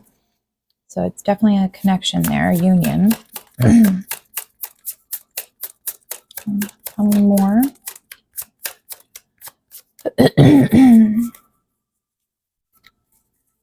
I just got this in my, I think I'm going to do this way. I think I'm going to do like a mirrored spread for you guys. So I'm going to do you on this side and your person on this side and kind of ask the same questions and do like a mirrored. I haven't done that yet for this reading. So I don't know. I just felt called to do that for you for pile 3. So tell me a little bit more about this collective's energy. What's the energy around this collective? So okay, yeah, this was strong love for you. Like this person, it was a new relationship that was brought in, and a lot of love on your side. Okay, one more card. A lot of emotion. Yeah, and you're happy. You know, you felt, you know, I'm kind of getting the feeling that like you, almost like you, like you've been through a lot. You've been through a lot of failed relationships and a lot of hurt, a lot of manipulation and, you know, that kind of stuff in the past. And so this person that came in, it was like an instant connection. It was an overwhelming amount of love and emotion, and you felt really happy. You know, you felt like, wow, is this it? Is this the one? Like, have I actually found my person? So there's a lot of like love and happiness coming from your side. Let's look at your person's side. So Spirit, give me a card to represent this collective's person. What's their person feeling like, or what's the energy surrounding their person? Okay, so you've got Queen of Wands. So passionate energy. That's somebody that's very passionate. Somebody that overthinks a lot, and somebody that is always going. Didn't that say that they were like always on time or something? Like they're kind of, which I kind of got out of that, is like a perfectionist or like overachiever or regimented. So the Queen of Wands can represent like a passionate energy that is driven by their desires, like like their passions, like what they feel um, passionate about, I guess I should say. But with the Eight of Swords, it's like they can't get out of their head though. Like they stay in their head about things that they keep to themselves. So they don't really share what they're feeling. Um, but they overthink a lot. I'm getting like a lot of overthinking, a lot of um, like negative messaging going through their mind. And maybe this could be from stuff that they've been through, but it's like they question your love for them, and they feel that you uh like it's I'm getting like that it's like are you real? Like why do you really love me like this? Like because you have a lot of loving energy over here that this person might not understand, because maybe in their past they were never treated that way. With the Chariot card here, this represents like determination, willpower, movement, going forward. So this can speak on like them wanting to move the relationship forward. But again, I'm just getting this energy as like they're not communicating with you. They're not sharing how they feel. So let me get a little bit more of what's this Queen of Wands energy? What's this Queen of Wands energy on this person's side? Yeah, okay. So you make them feel nostalgic, like you bring back it's like I'm getting like you make them feel like a kid again. You make them feel, you know, actually something just hit me. Maybe because you've been doing a lot of healing work is what I got in the beginning of this and with your two oracle cards. Maybe you have kicked up just because of your healing and everything that you've done and all the work that you've done. Maybe it's kicked up some of their stuff, like their childhood stuff that, they, that they didn't really want to face. Or they've been running from with this Chariot card. They could be running from that their whole lives and, have only pursued every relationship just out of like passion and lust. And now that it's like there's this different type of connection, they just kind of don't know what to do about it or how to feel about it. It's confusing for them. So tell me a little bit more about why this person with this Eight of Swords, why are they in their head? What are they in their head about? What are they in their head about? Yeah, exactly that. So it's with the Eight of Cups, it's like all this love lost in the past. Like it's like nobody's ever cared about me. Look at all this love I've had lost and walked away from. So why is this different? What's making this different? Tell me about this Chariot card. Okay, so I'm not getting this as like a money thing, even though this is a Pentacles card. I'm getting this as like a fear thing, like it's like I'm holding things close to my chest. Like I'm not sure, I'm not ready I'm not sure if I'm ready to let somebody close to me like that.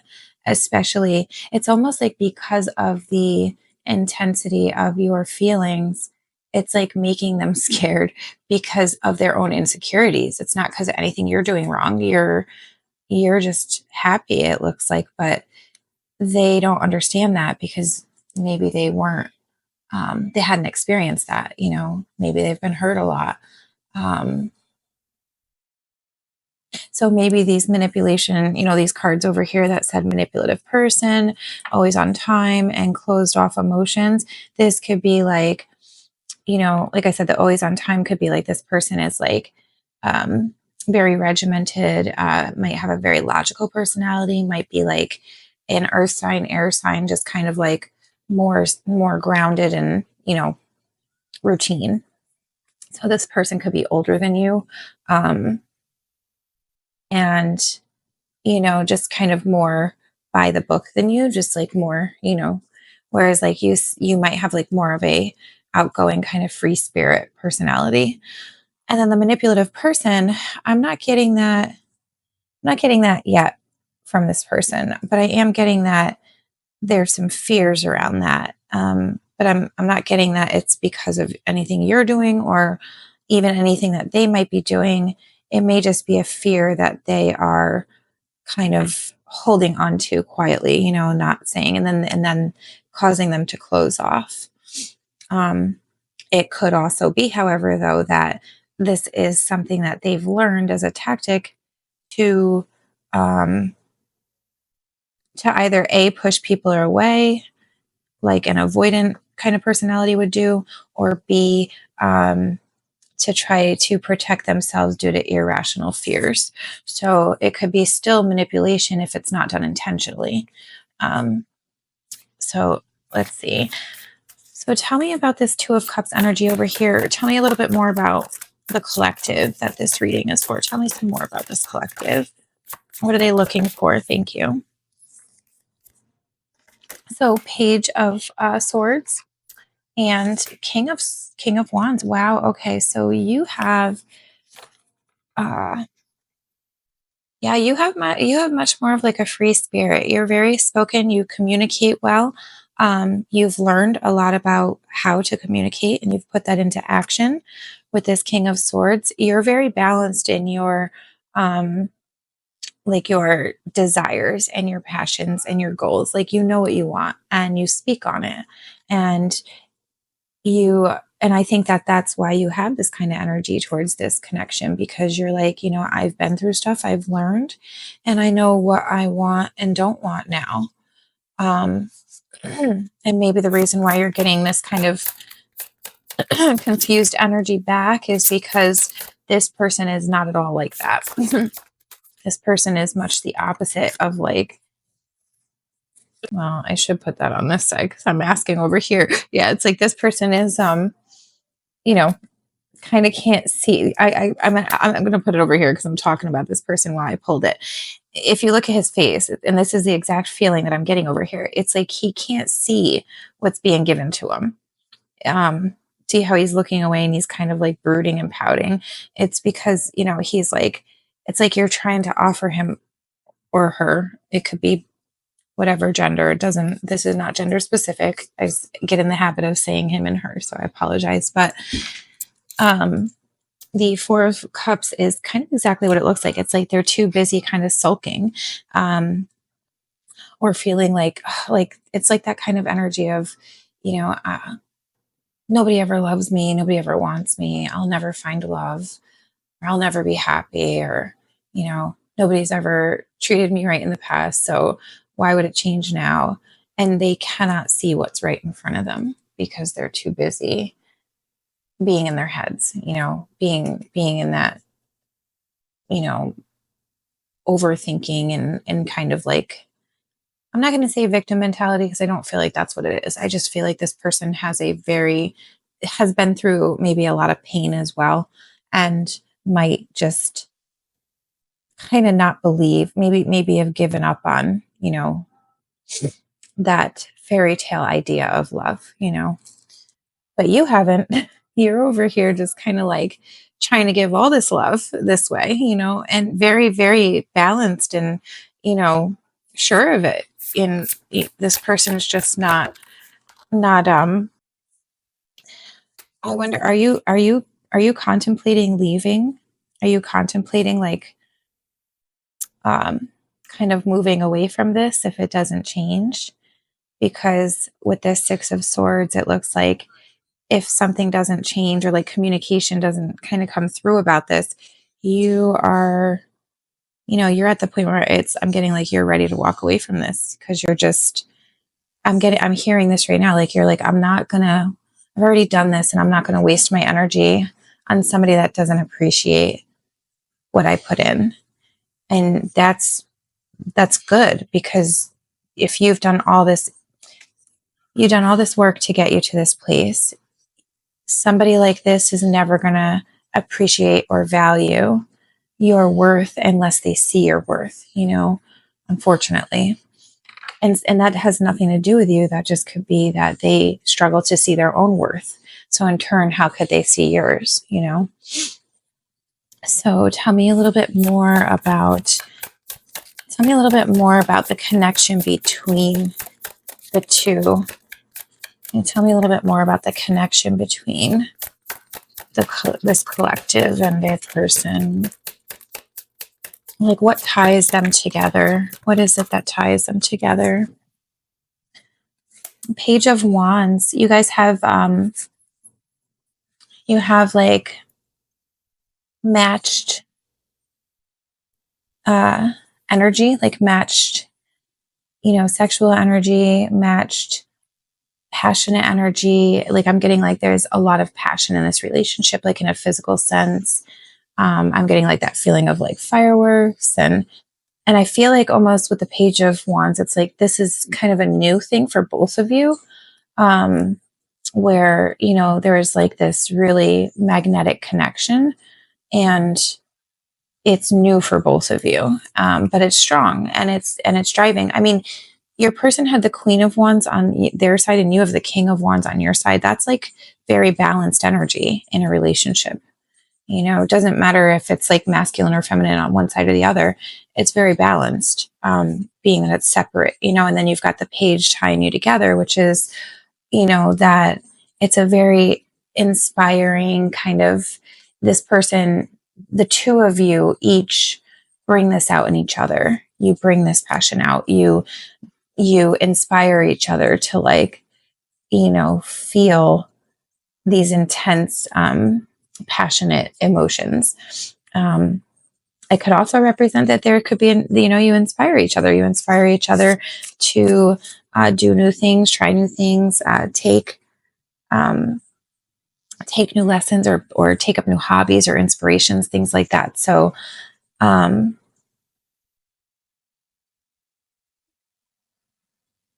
let's get a little bit more. Let's see what more. Tell me a little bit more about the energy between the two.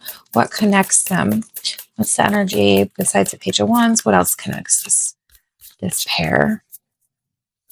What's the energy between them? What else connects them?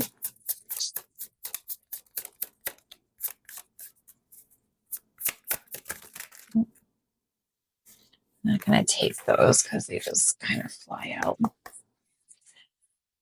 Can you tell me about what else connects this pair?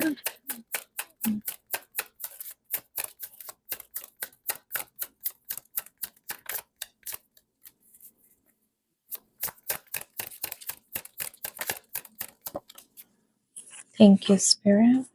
Yeah, happiness. Look at that. That's the happiest card you can get. So you do make each other very happy. And with that Six of Cups over here, it's like you bring out, I'm getting this vibe of like you bring out this like childlike energy in each other, which is a very good thing, you know? So I wonder what the communication barrier is over here, because I'm not getting that that's coming from your side. Or if there is some communication barriers coming from your side, you have done some researching. You may have even been looking at, like, how do I communicate better? I'm visualizing, like, you could be looking up, like, you know, how can I express these feelings without being, you know, harmful to my relationship or insulting, or, you know, what's a good way to bring up certain things, you know, or, but on this side, it's like there's very very limited communication, and kind of this desire to just like move forward and then keeping their feelings closed off. So, but then you have this very like passionate and happy connection together, which is interesting. So, what is it that is repelling them? Yeah. Oh, Knight of Cups, the fear of love. That's what I'm getting. There's a fear of love here on this side. And I think you were there once too, but I think you were willing to, like, this was like you were willing to look past that, and kind of like when you met this person, you were willing to give it the chance, like a true chance, even though you've been through your, stuff and you've had issues too, and pain and heartbreak and betrayal. It's like you saw this person as, I don't know, like you really respect them or something, because you really opened up to them in a lot of ways. And I'm almost getting like it like really hurts you to even contemplate walking away from this. But you're also at a place in your life where you'll set the boundaries that you need to set, because you've learned the hard way that not doing that only prolongs the inevitable anyway. So it's always best to, like, early on set your expectations on the table. I mean, the Knight of Cups energy is, he can be like a lover boy kind of energy. It can be like a F boy kind of energy. I usually see that though as like the Knight of Wands. The Knight of Cups I see a little bit more kind-hearted, like true. So it's like the intentions here are the same. Both of your intentions are the same.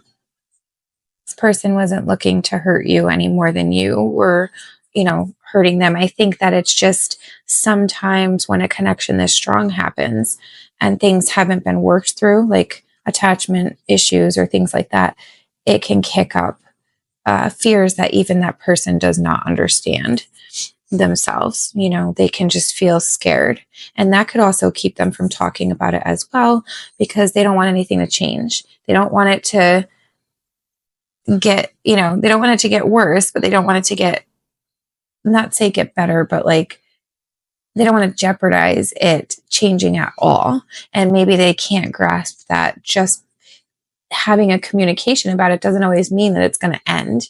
Sometimes communication is most of the time communication is the glue, and the gateway to keeping a relationship together.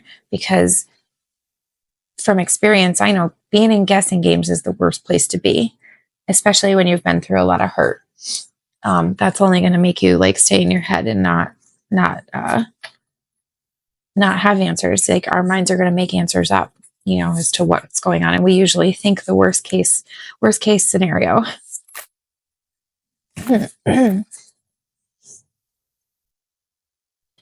Okay, let me ask this. So can you tell me on this person's side, on person B's side, or the collective's person, what are their intentions in this relationship?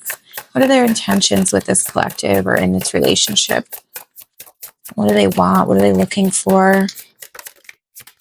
Okay, 7. Wow. Okay. Another one. What are their intentions? Thank you. One more. Thank you. Oh, 2 more. Thank you.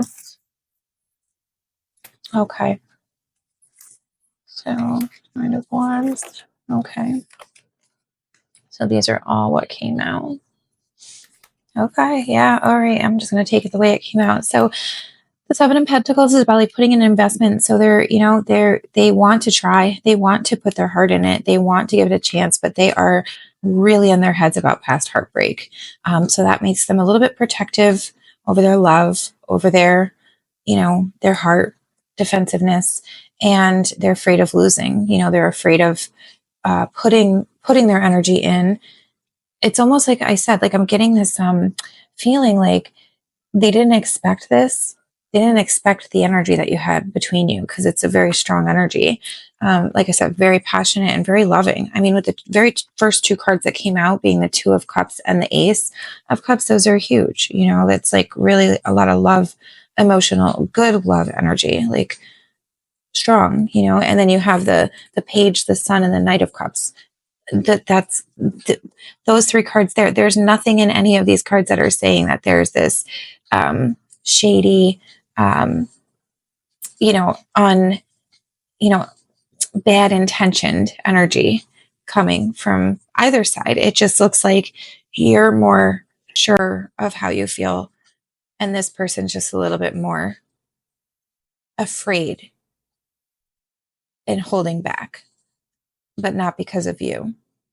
It's because of the emotions. It's because they don't know how to handle how powerful this feels to them. Like, it's like this Sun card, right? It's like going home and saying, oh my God, like I just had the most amazing day with this person. Like, how did I meet someone like this? How come I never met somebody like this before? Like, can this be really, can this be real?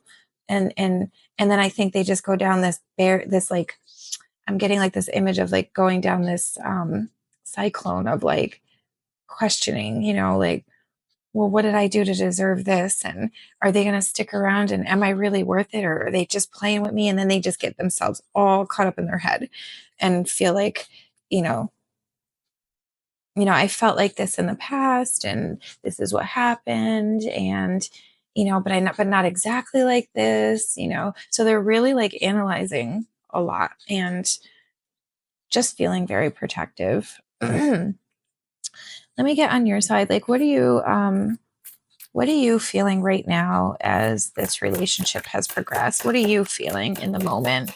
Like, what's making you, just like thinking about walking away or Page of Cups? Yeah, because you gave your heart with the Page of Cups. It's like you really want this to work. You really want this to work. Okay. What else? Tell me.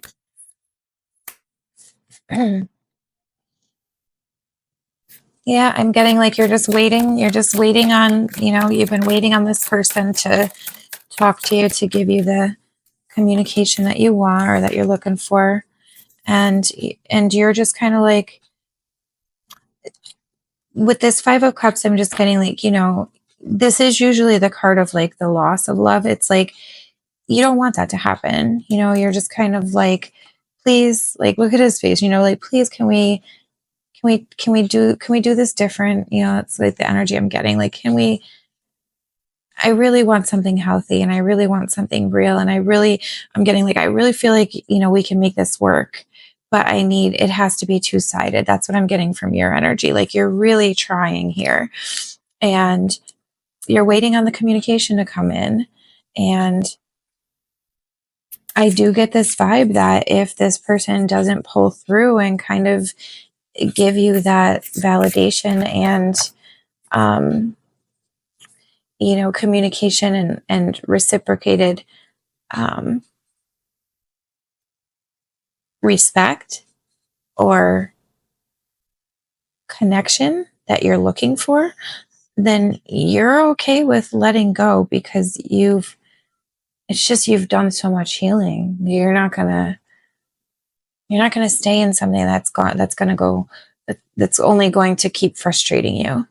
And I feel like this also just came to me. Like, you're also tired of changing yourself to appease somebody else because you realize that doesn't work either, So this person just really needs to like understand how important this is to you, to know this, and to just open up that communication and stop being so scared.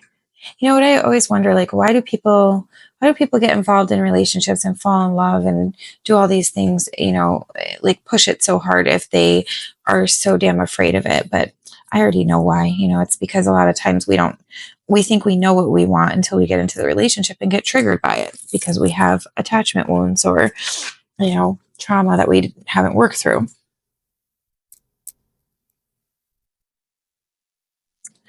So what do I want to ask? What do I want to ask about your...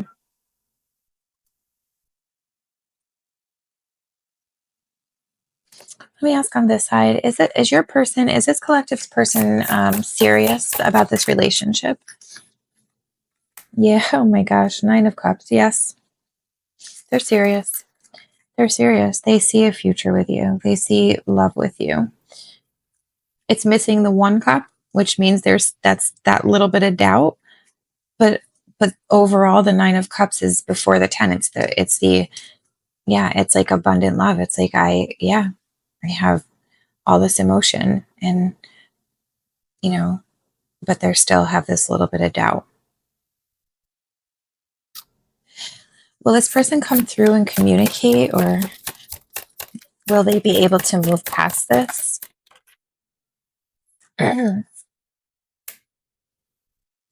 Eventually. Okay. So with the Ace of Wands, it's like, yeah, it's like something's going to hit them. It's going to come through like an idea or a feeling. The wands are usually more like our actions. So at some point, there's going to be some action behind this. You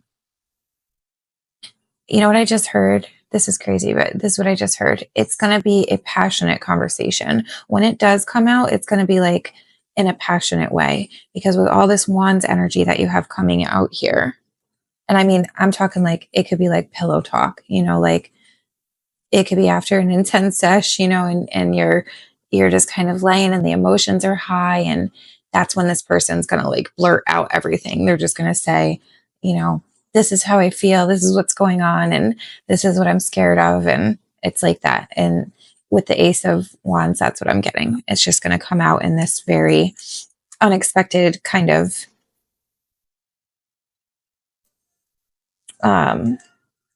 what's that word, unabridged way, or like, just unexpected way. And I'm hearing like pillow talk, like it's going to be like that.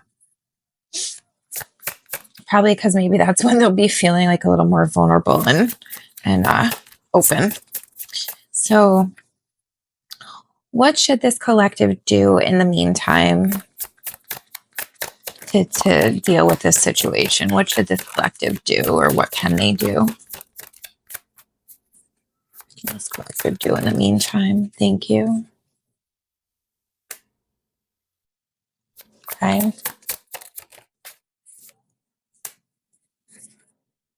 Okay. Wow. Okay. So Five of Wands, avoid conflict, try to keep the conflict to a minimum. Like don't feed into like fights, I guess is what I'm saying. Like don't because I'm almost feeling like this person might test you or something. Like they might like do little things to try to see how to get a rise out of you. But all the work that you've done and all the investment that you've put into yourself, you're in your divine Empress energy. You're in that energy that's like you've raised above, you rose above that, and you're not going to get dragged down into that like you used to or may have been, in the past. So Spirit is saying just, try to avoid the conflict, and keep things to a minimum, just set your boundaries with how you feel. This is what I'm, and put it on the table, and then let it go. Act as normal. Unless if your intuition is telling you that this person's like doing something nefarious, for a different reason, then that's a different story. But that's not what I'm seeing here. I'm not seeing that they're doing anything that's like, like a betrayal kind of energy. I just feel like it's just their own stuff that they have not worked through yet. And they don't want to tell you at this point. I feel like they will eventually. But right now it's like they don't want to tell you because they see you as such this divine Empress energy. That's like this queen energy that they don't want you to look at them as less. So it's like they're afraid to like tell you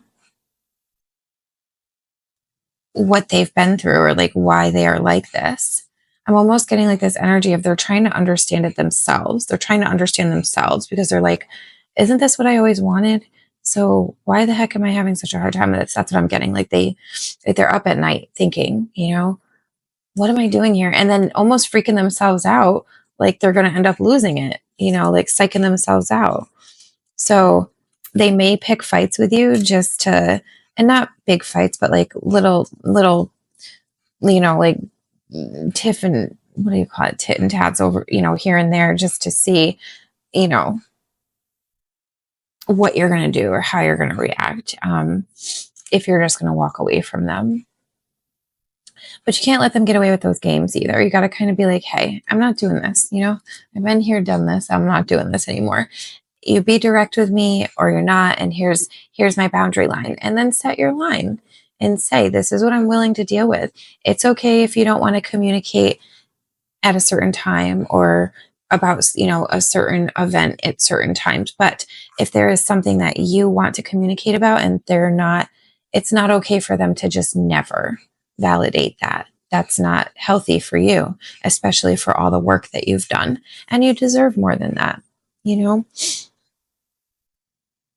And sometimes it stinks because no matter how good somebody is and how loving and, how much they might love us, think about it the flip side, their own, before I'm thinking about this about self, like before we start healing, I had a lot of toxic behaviors too that I had to recognize and say, wow. And maybe I didn't see them previously. It didn't mean that I didn't care about the person that I was with, but I damn sure probably showed that I didn't because of those toxic behaviors and actions that were, that I didn't see. I was subconsciously enacting until I became aware of it, So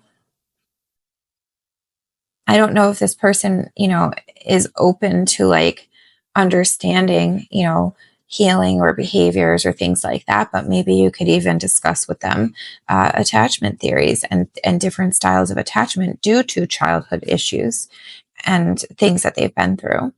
And maybe that could be, a ground that they could feel a little bit safer opening up on. All I'm saying is I've been in that situation before where like somebody that I was with that I genuinely cared a lot about, I really loved, ended up like never wanting to talk about anything. And it got old, especially the more that I was healing, because it's like all I wanted to do was just grow and learn and communicate and heal and do better, and try to live out a happy, healthy relationship.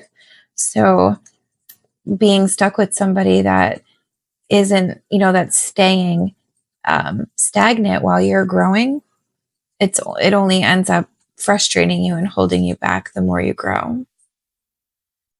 So let's look at what does the near future look like for the two of you. What does the near future? Wow, okay. So Magician, manifesting what?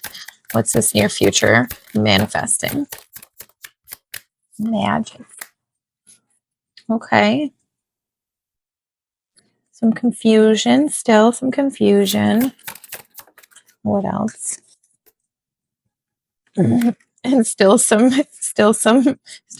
defensiveness and kind of like standoff. It's just going to be a lot of the same energy for some time.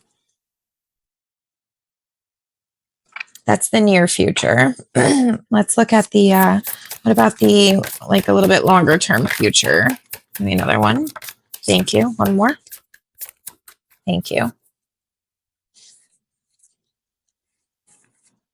Alrighty. This is good. Okay.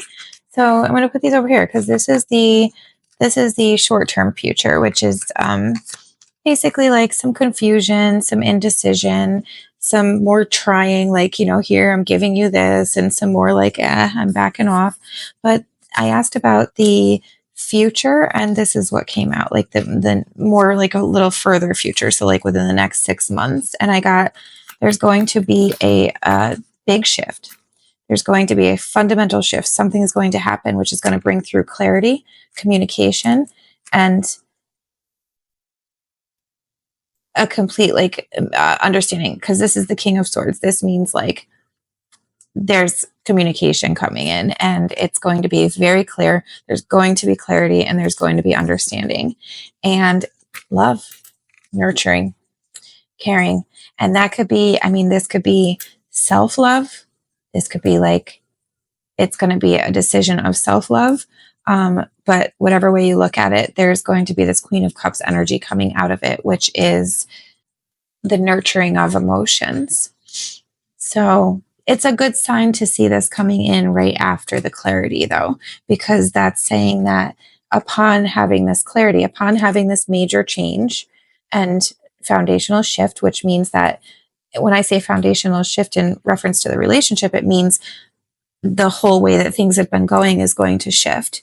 And in bringing clarity and understanding, and and then calm, collected, nurturing, and balanced love energy. And that is what I am seeing. So it's still going to be some rough times and just more of the same stuff, short term. Long term, though, you're going to see everything you need to see. And I just feel your person will they will communicate at some point everything they feel. I feel like just right now they're still trying to process, like what the heck they even are feeling, and why they're feeling this way. And, but eventually they'll come to it. It's like something's going to make them shift. This could even be like your, with that Six of Swords over there, it could be like the fear of losing you, like that you get to a point where you're like, okay, enough is enough, and you're ready to walk, or you do walk. I don't know. And then they're like, and that's the change, and so they step up to the plate. What I don't feel in any of this is that they don't care, or you're just, that you're just like a game to them or something like that. Not at all. There's some very genuine emotion here, and a lot of love on both sides, a lot of passion on both sides, and a lot of happiness too. It's just that this person, there's a lot more on your side. This person's just more in their, fear, in the place of fear. So, all right, so pile number 3, that is your reading. I'm going to pull a couple more oracles. Yeah, look at that. With the 9 of Pentacles, you've got stability. So some confidence and stability in the future. So that's good. That's a very good sign. And a beautiful, stable, grounded energy. I'm going to decide what oracles I want to pull, because I really want to see what the future looks like for you guys here. Or like, when can you expect this to change, or is it going to be a lot more confusion and pain before it gets there? So I want to ask Spirit if okay, so I'm still going to pull. I'm going to still use the gentle creatures oracle for this, because this is just like a nice cozy oracle deck of cute, wisdom and cute relationship style or connection style messages. So it's just a little gentler of a deck. So Spirit, please, thank you. I didn't even have to ask. So uprooted. Ooh, okay. So the first feeling, without even reading like what this means or anything, what I'm getting from this is that, again, it's just your person just, they feel uprooted. They feel like I said, they're unsure of what they're going through right now. Not that they're unsure of love, but they're unsure of love on this level, I guess. Like a person like you, like they just have not had someone like you before. Okay, tell me a little bit more about this person, this connection, the person that's on their mind and their connection, this collectives. I'm going to pull 3 cards to represent or to get an overview of this person's. Okay, thank you. Conjurer, shaman energy, some healing energy. Maybe you're going to be like calling in the energy. That could have been that magician card too. You could be manifesting this person's awakening, bringing them to your level. Okay, and then peace. Yeah, okay, that's a good sign.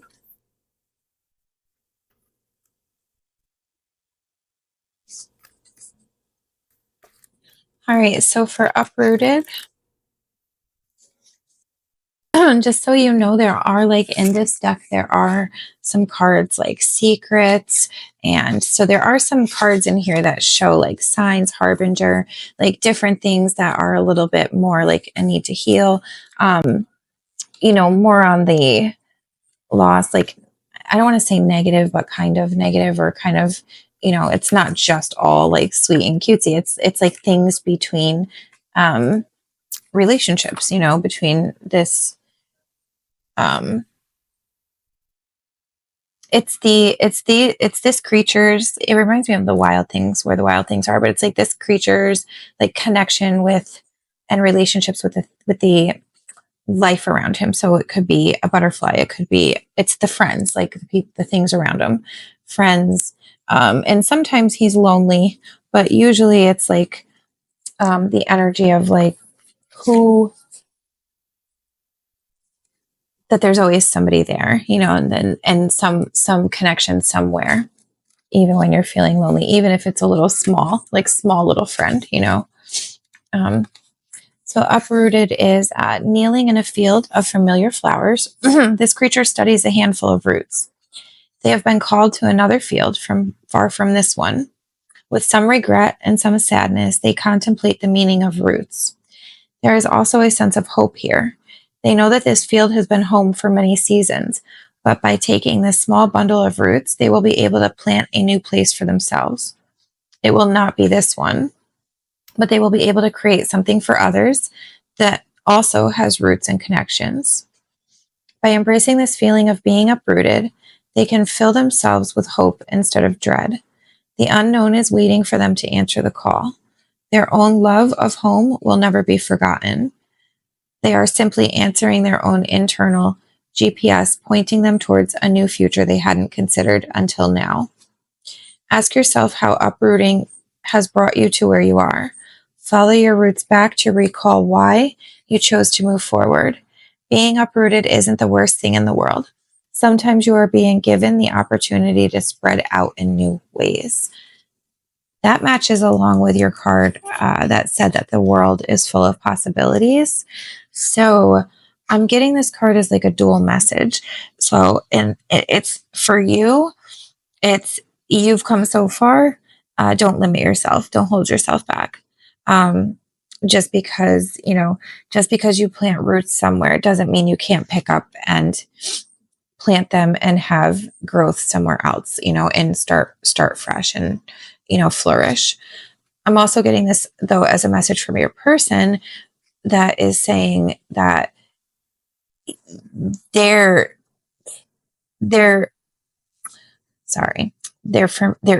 unfamiliar with what they're experiencing, and they're looking at these roots like, why is this so different than what I've always had? Like, why does, I'm so used to this. And so they also need to pick their roots up and move forward, right? Like, I feel like you're both kind of in this same energy, just at different levels. And that's really interesting. This person just really has to be willing to take the chance like you have, and that's pretty much, that's it. And this just came to me, but it's very true. It probably took for you to get to this place. It probably took for you to learn how to look in the mirror and love yourself with all your flaws, all your mistakes, all your pain, all the things you've been through, and reconciling that to say, okay, yeah, I've done that. I've been there. It's happened, but here's who I am today. And I still love me. I still choose me. Your person needs to get there too. They need to feel that way about themselves, and not in a cocky or arrogant kind of way, but in a really true, deep down way, because it's only in that can they love you. If they don't love themselves, they can't love you, right? And I know that sounds so cliche and so corny, but think about this for a second. If they don't love themselves and you love them as much as you do, then they're going to look at you and be like, how could I love this person that loves the person I don't? Like, it's almost like they could look down on you because you love them.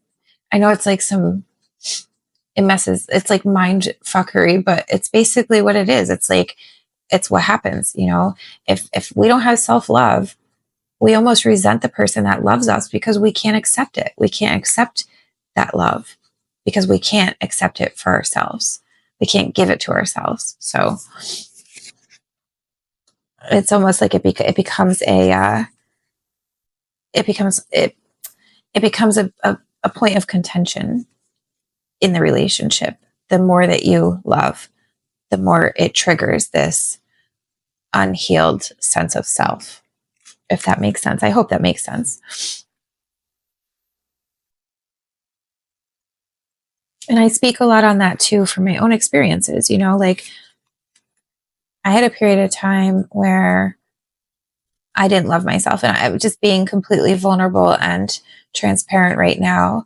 I'm in a place right now where I'm not happy. You know, I'm not happy with my circumstances or where I'm at or what what I'm experiencing at the moment, positions I've put myself in. And I've had to learn a lot and heal a lot and grow a lot. But the last thing that I would want to do right now is get into a relationship, because I know that I can't accept the love from somebody else right now. You know, like I wouldn't be able to.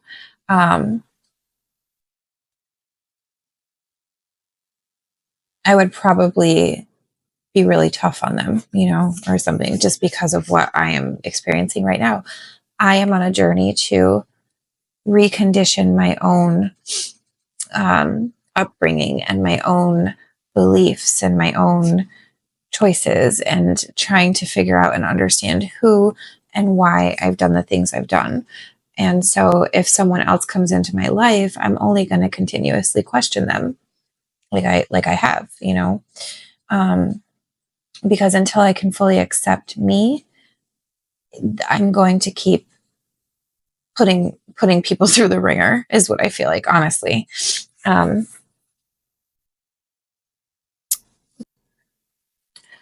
All right, so the middle card, the conjurer's message, is under a full moon of the seventh moon, the conjurer waits. They have taken up the prayers, entreaties, and pleas from the people. Now they must send those requests up to the sky to be answered as the universe wills. Our conjurer knows a secret, though. As much as they pass along this ancient knowledge, most never take heed. So they must commune with the owl, nature's messenger, and this bird helps by taking up each application for benediction. It returns time and time again until all the hopes and wishes are dispersed. Now it returns to the conjurer, the village holy one, the shaman, the healer, and to share a meal and a warm fire. So when you see this card, the message should be clear. When you have need of someone to hear your worship, your wonderings, your worries, remember this one key thing. Remember that you have 2 ears and 1 mouth so that you can listen twice as much. Once you have done your asking, hush and be silent. Many of us never allow the universe to answer us because we keep talking right over the messages, or we just simply deny the answer. This is where just pulling another card or asking another question is not the best thing. Sit with an image, stay in the moment of the message, and do not allow yourself to get in the way of what the conjurer brings you. Magic is yours. Be silent and listen for a while. Ooh, so that kind of just reiterates what I feel like I got in the end of the reading, which is just time. You know, just don't push. Don't, you know, if you really want this to work with this person and you want them to eventually, you know, you really feel this is your person and you really want things to eventually work out, then just try to keep the pushing for change and, you know, all of that to a minimum. And, you know, like I said, it's okay to set your boundaries, but, you know, put it out there and then leave it and just go on acting as normal, you know, because eventually I feel like they will come to. And I feel like this card is just kind of reinforcing that again. And peace is the last one. And I feel like, yeah, that's what it will all culminate into. a total peace of mind, a peace of happiness, contentment. So even when the sky seems stormy, there will be moments of peace. Set your heart toward finding them. Always follow that stray butterfly just to see where it will lead you. A moment of reflection is what is called for at this time. If someone or some situation has riled you up to the point of just not seeing clearly, it's time to not just smell the roses, but to actively seek them out. By doing this, you will create a small space where you can regain control of your thoughts and emotions. Peace may not last forever in our harried world, but take a lesson from this card. There is always a time to fuss and bother with all the many things we have to do, but only you can carve out those mind-easing moments of peaceful contemplation. When this card appears, ask yourself this: what can I do to invite more peace into my life?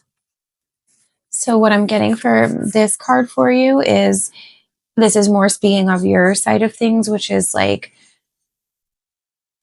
you've worked, like I said, you've worked a lot on your stuff, but it doesn't mean that this doesn't still trigger you at times, right? Like the frustration, the silence, the closing off. So finding ways to find peace in that energy so that you don't become too carried away either, right? Like just maybe like, focus on some things that make you happy, some self-care, some ways that you can kind of bring the calm and peacefulness back into your energy, that you're not going to allow them to affect. And it's like, I just keep getting this feeling like these different things that you try that are different than what this person might be used to is what will ultimately bring forth what you're looking for from this connection. And it's frustrating as hell. And I'm sure that you're sometimes wanting to rip your hair out and, like, what the hell, like, why can't we just talk? But try to, hold space and just like state your feelings, not in a, mean or angry way. State how you feel and then let it be. And for your own sanity and your own self, put yourself first. Say, okay, well, I'm going to go do this. Don't just sit by your phone waiting on this person. That's not going to help the situation at all. That's what I'm feeling. And I'm also getting like, it's like I'm hearing like this like lead by example thing. So it's like this person already kind of idolizes your path is what I'm feeling. So the more that you show the strength in your reactions, emotions, and sense of self, the more that they're going to be motivated to want to be the same and do the same and understand how you got that way. So I think this was the longest pile that came out. There is a lot that came out in this one. So pile number 3, that's your messages for what your person's intentions are and where their heart's at and their head's at, and whether they were playing games or not. So I hope that answered your question, or at least helped to clarify some things. And remember that, everybody's on a journey, and we're all just doing the best we can every day, right? Like I said, I don't feel that this is a manipulative, or I don't feel like this is like your past. This is different. So if you don't understand like things about like attachment, maybe look that up. Attachment. What do you call it? Like the fearful attachment, fearful avoidant, or like avoidant attachment issues. And if your person's like open, which I do get this feeling like they may not seem open, but I feel like eventually they're going to open up. They're just I just almost get this feeling with your person is just like this inquisitive state. They're just trying to, because they are such a logical, like fact-based person, they have to understand it in a logical basis before they can feel like they can open completely, So right now it's like weighing out, they're trying to figure out logistics is what I'm getting. So yeah, I hope that everything works out. I think it will. And I do know that regardless of anything, you have come into your divine Empress energy. So you're going to take care of yourself regardless, and you're going to be okay. I just hope that you find, the happiness and peace that you deserve. All right. Thank you. Have a wonderful rest of your day, night, evening. This message will find you. It's timeless. It's meant to find you when it does. And I hope that everything resonates. All right. Bye-bye. Only been days, but it feel like months. Been gone for a year, only know like once. Life move fast and you do what you want. In the meantime, I'm just not doing what I want. Need some me time. You doing what you want. In the meantime, just not doing what I want. Need some me time.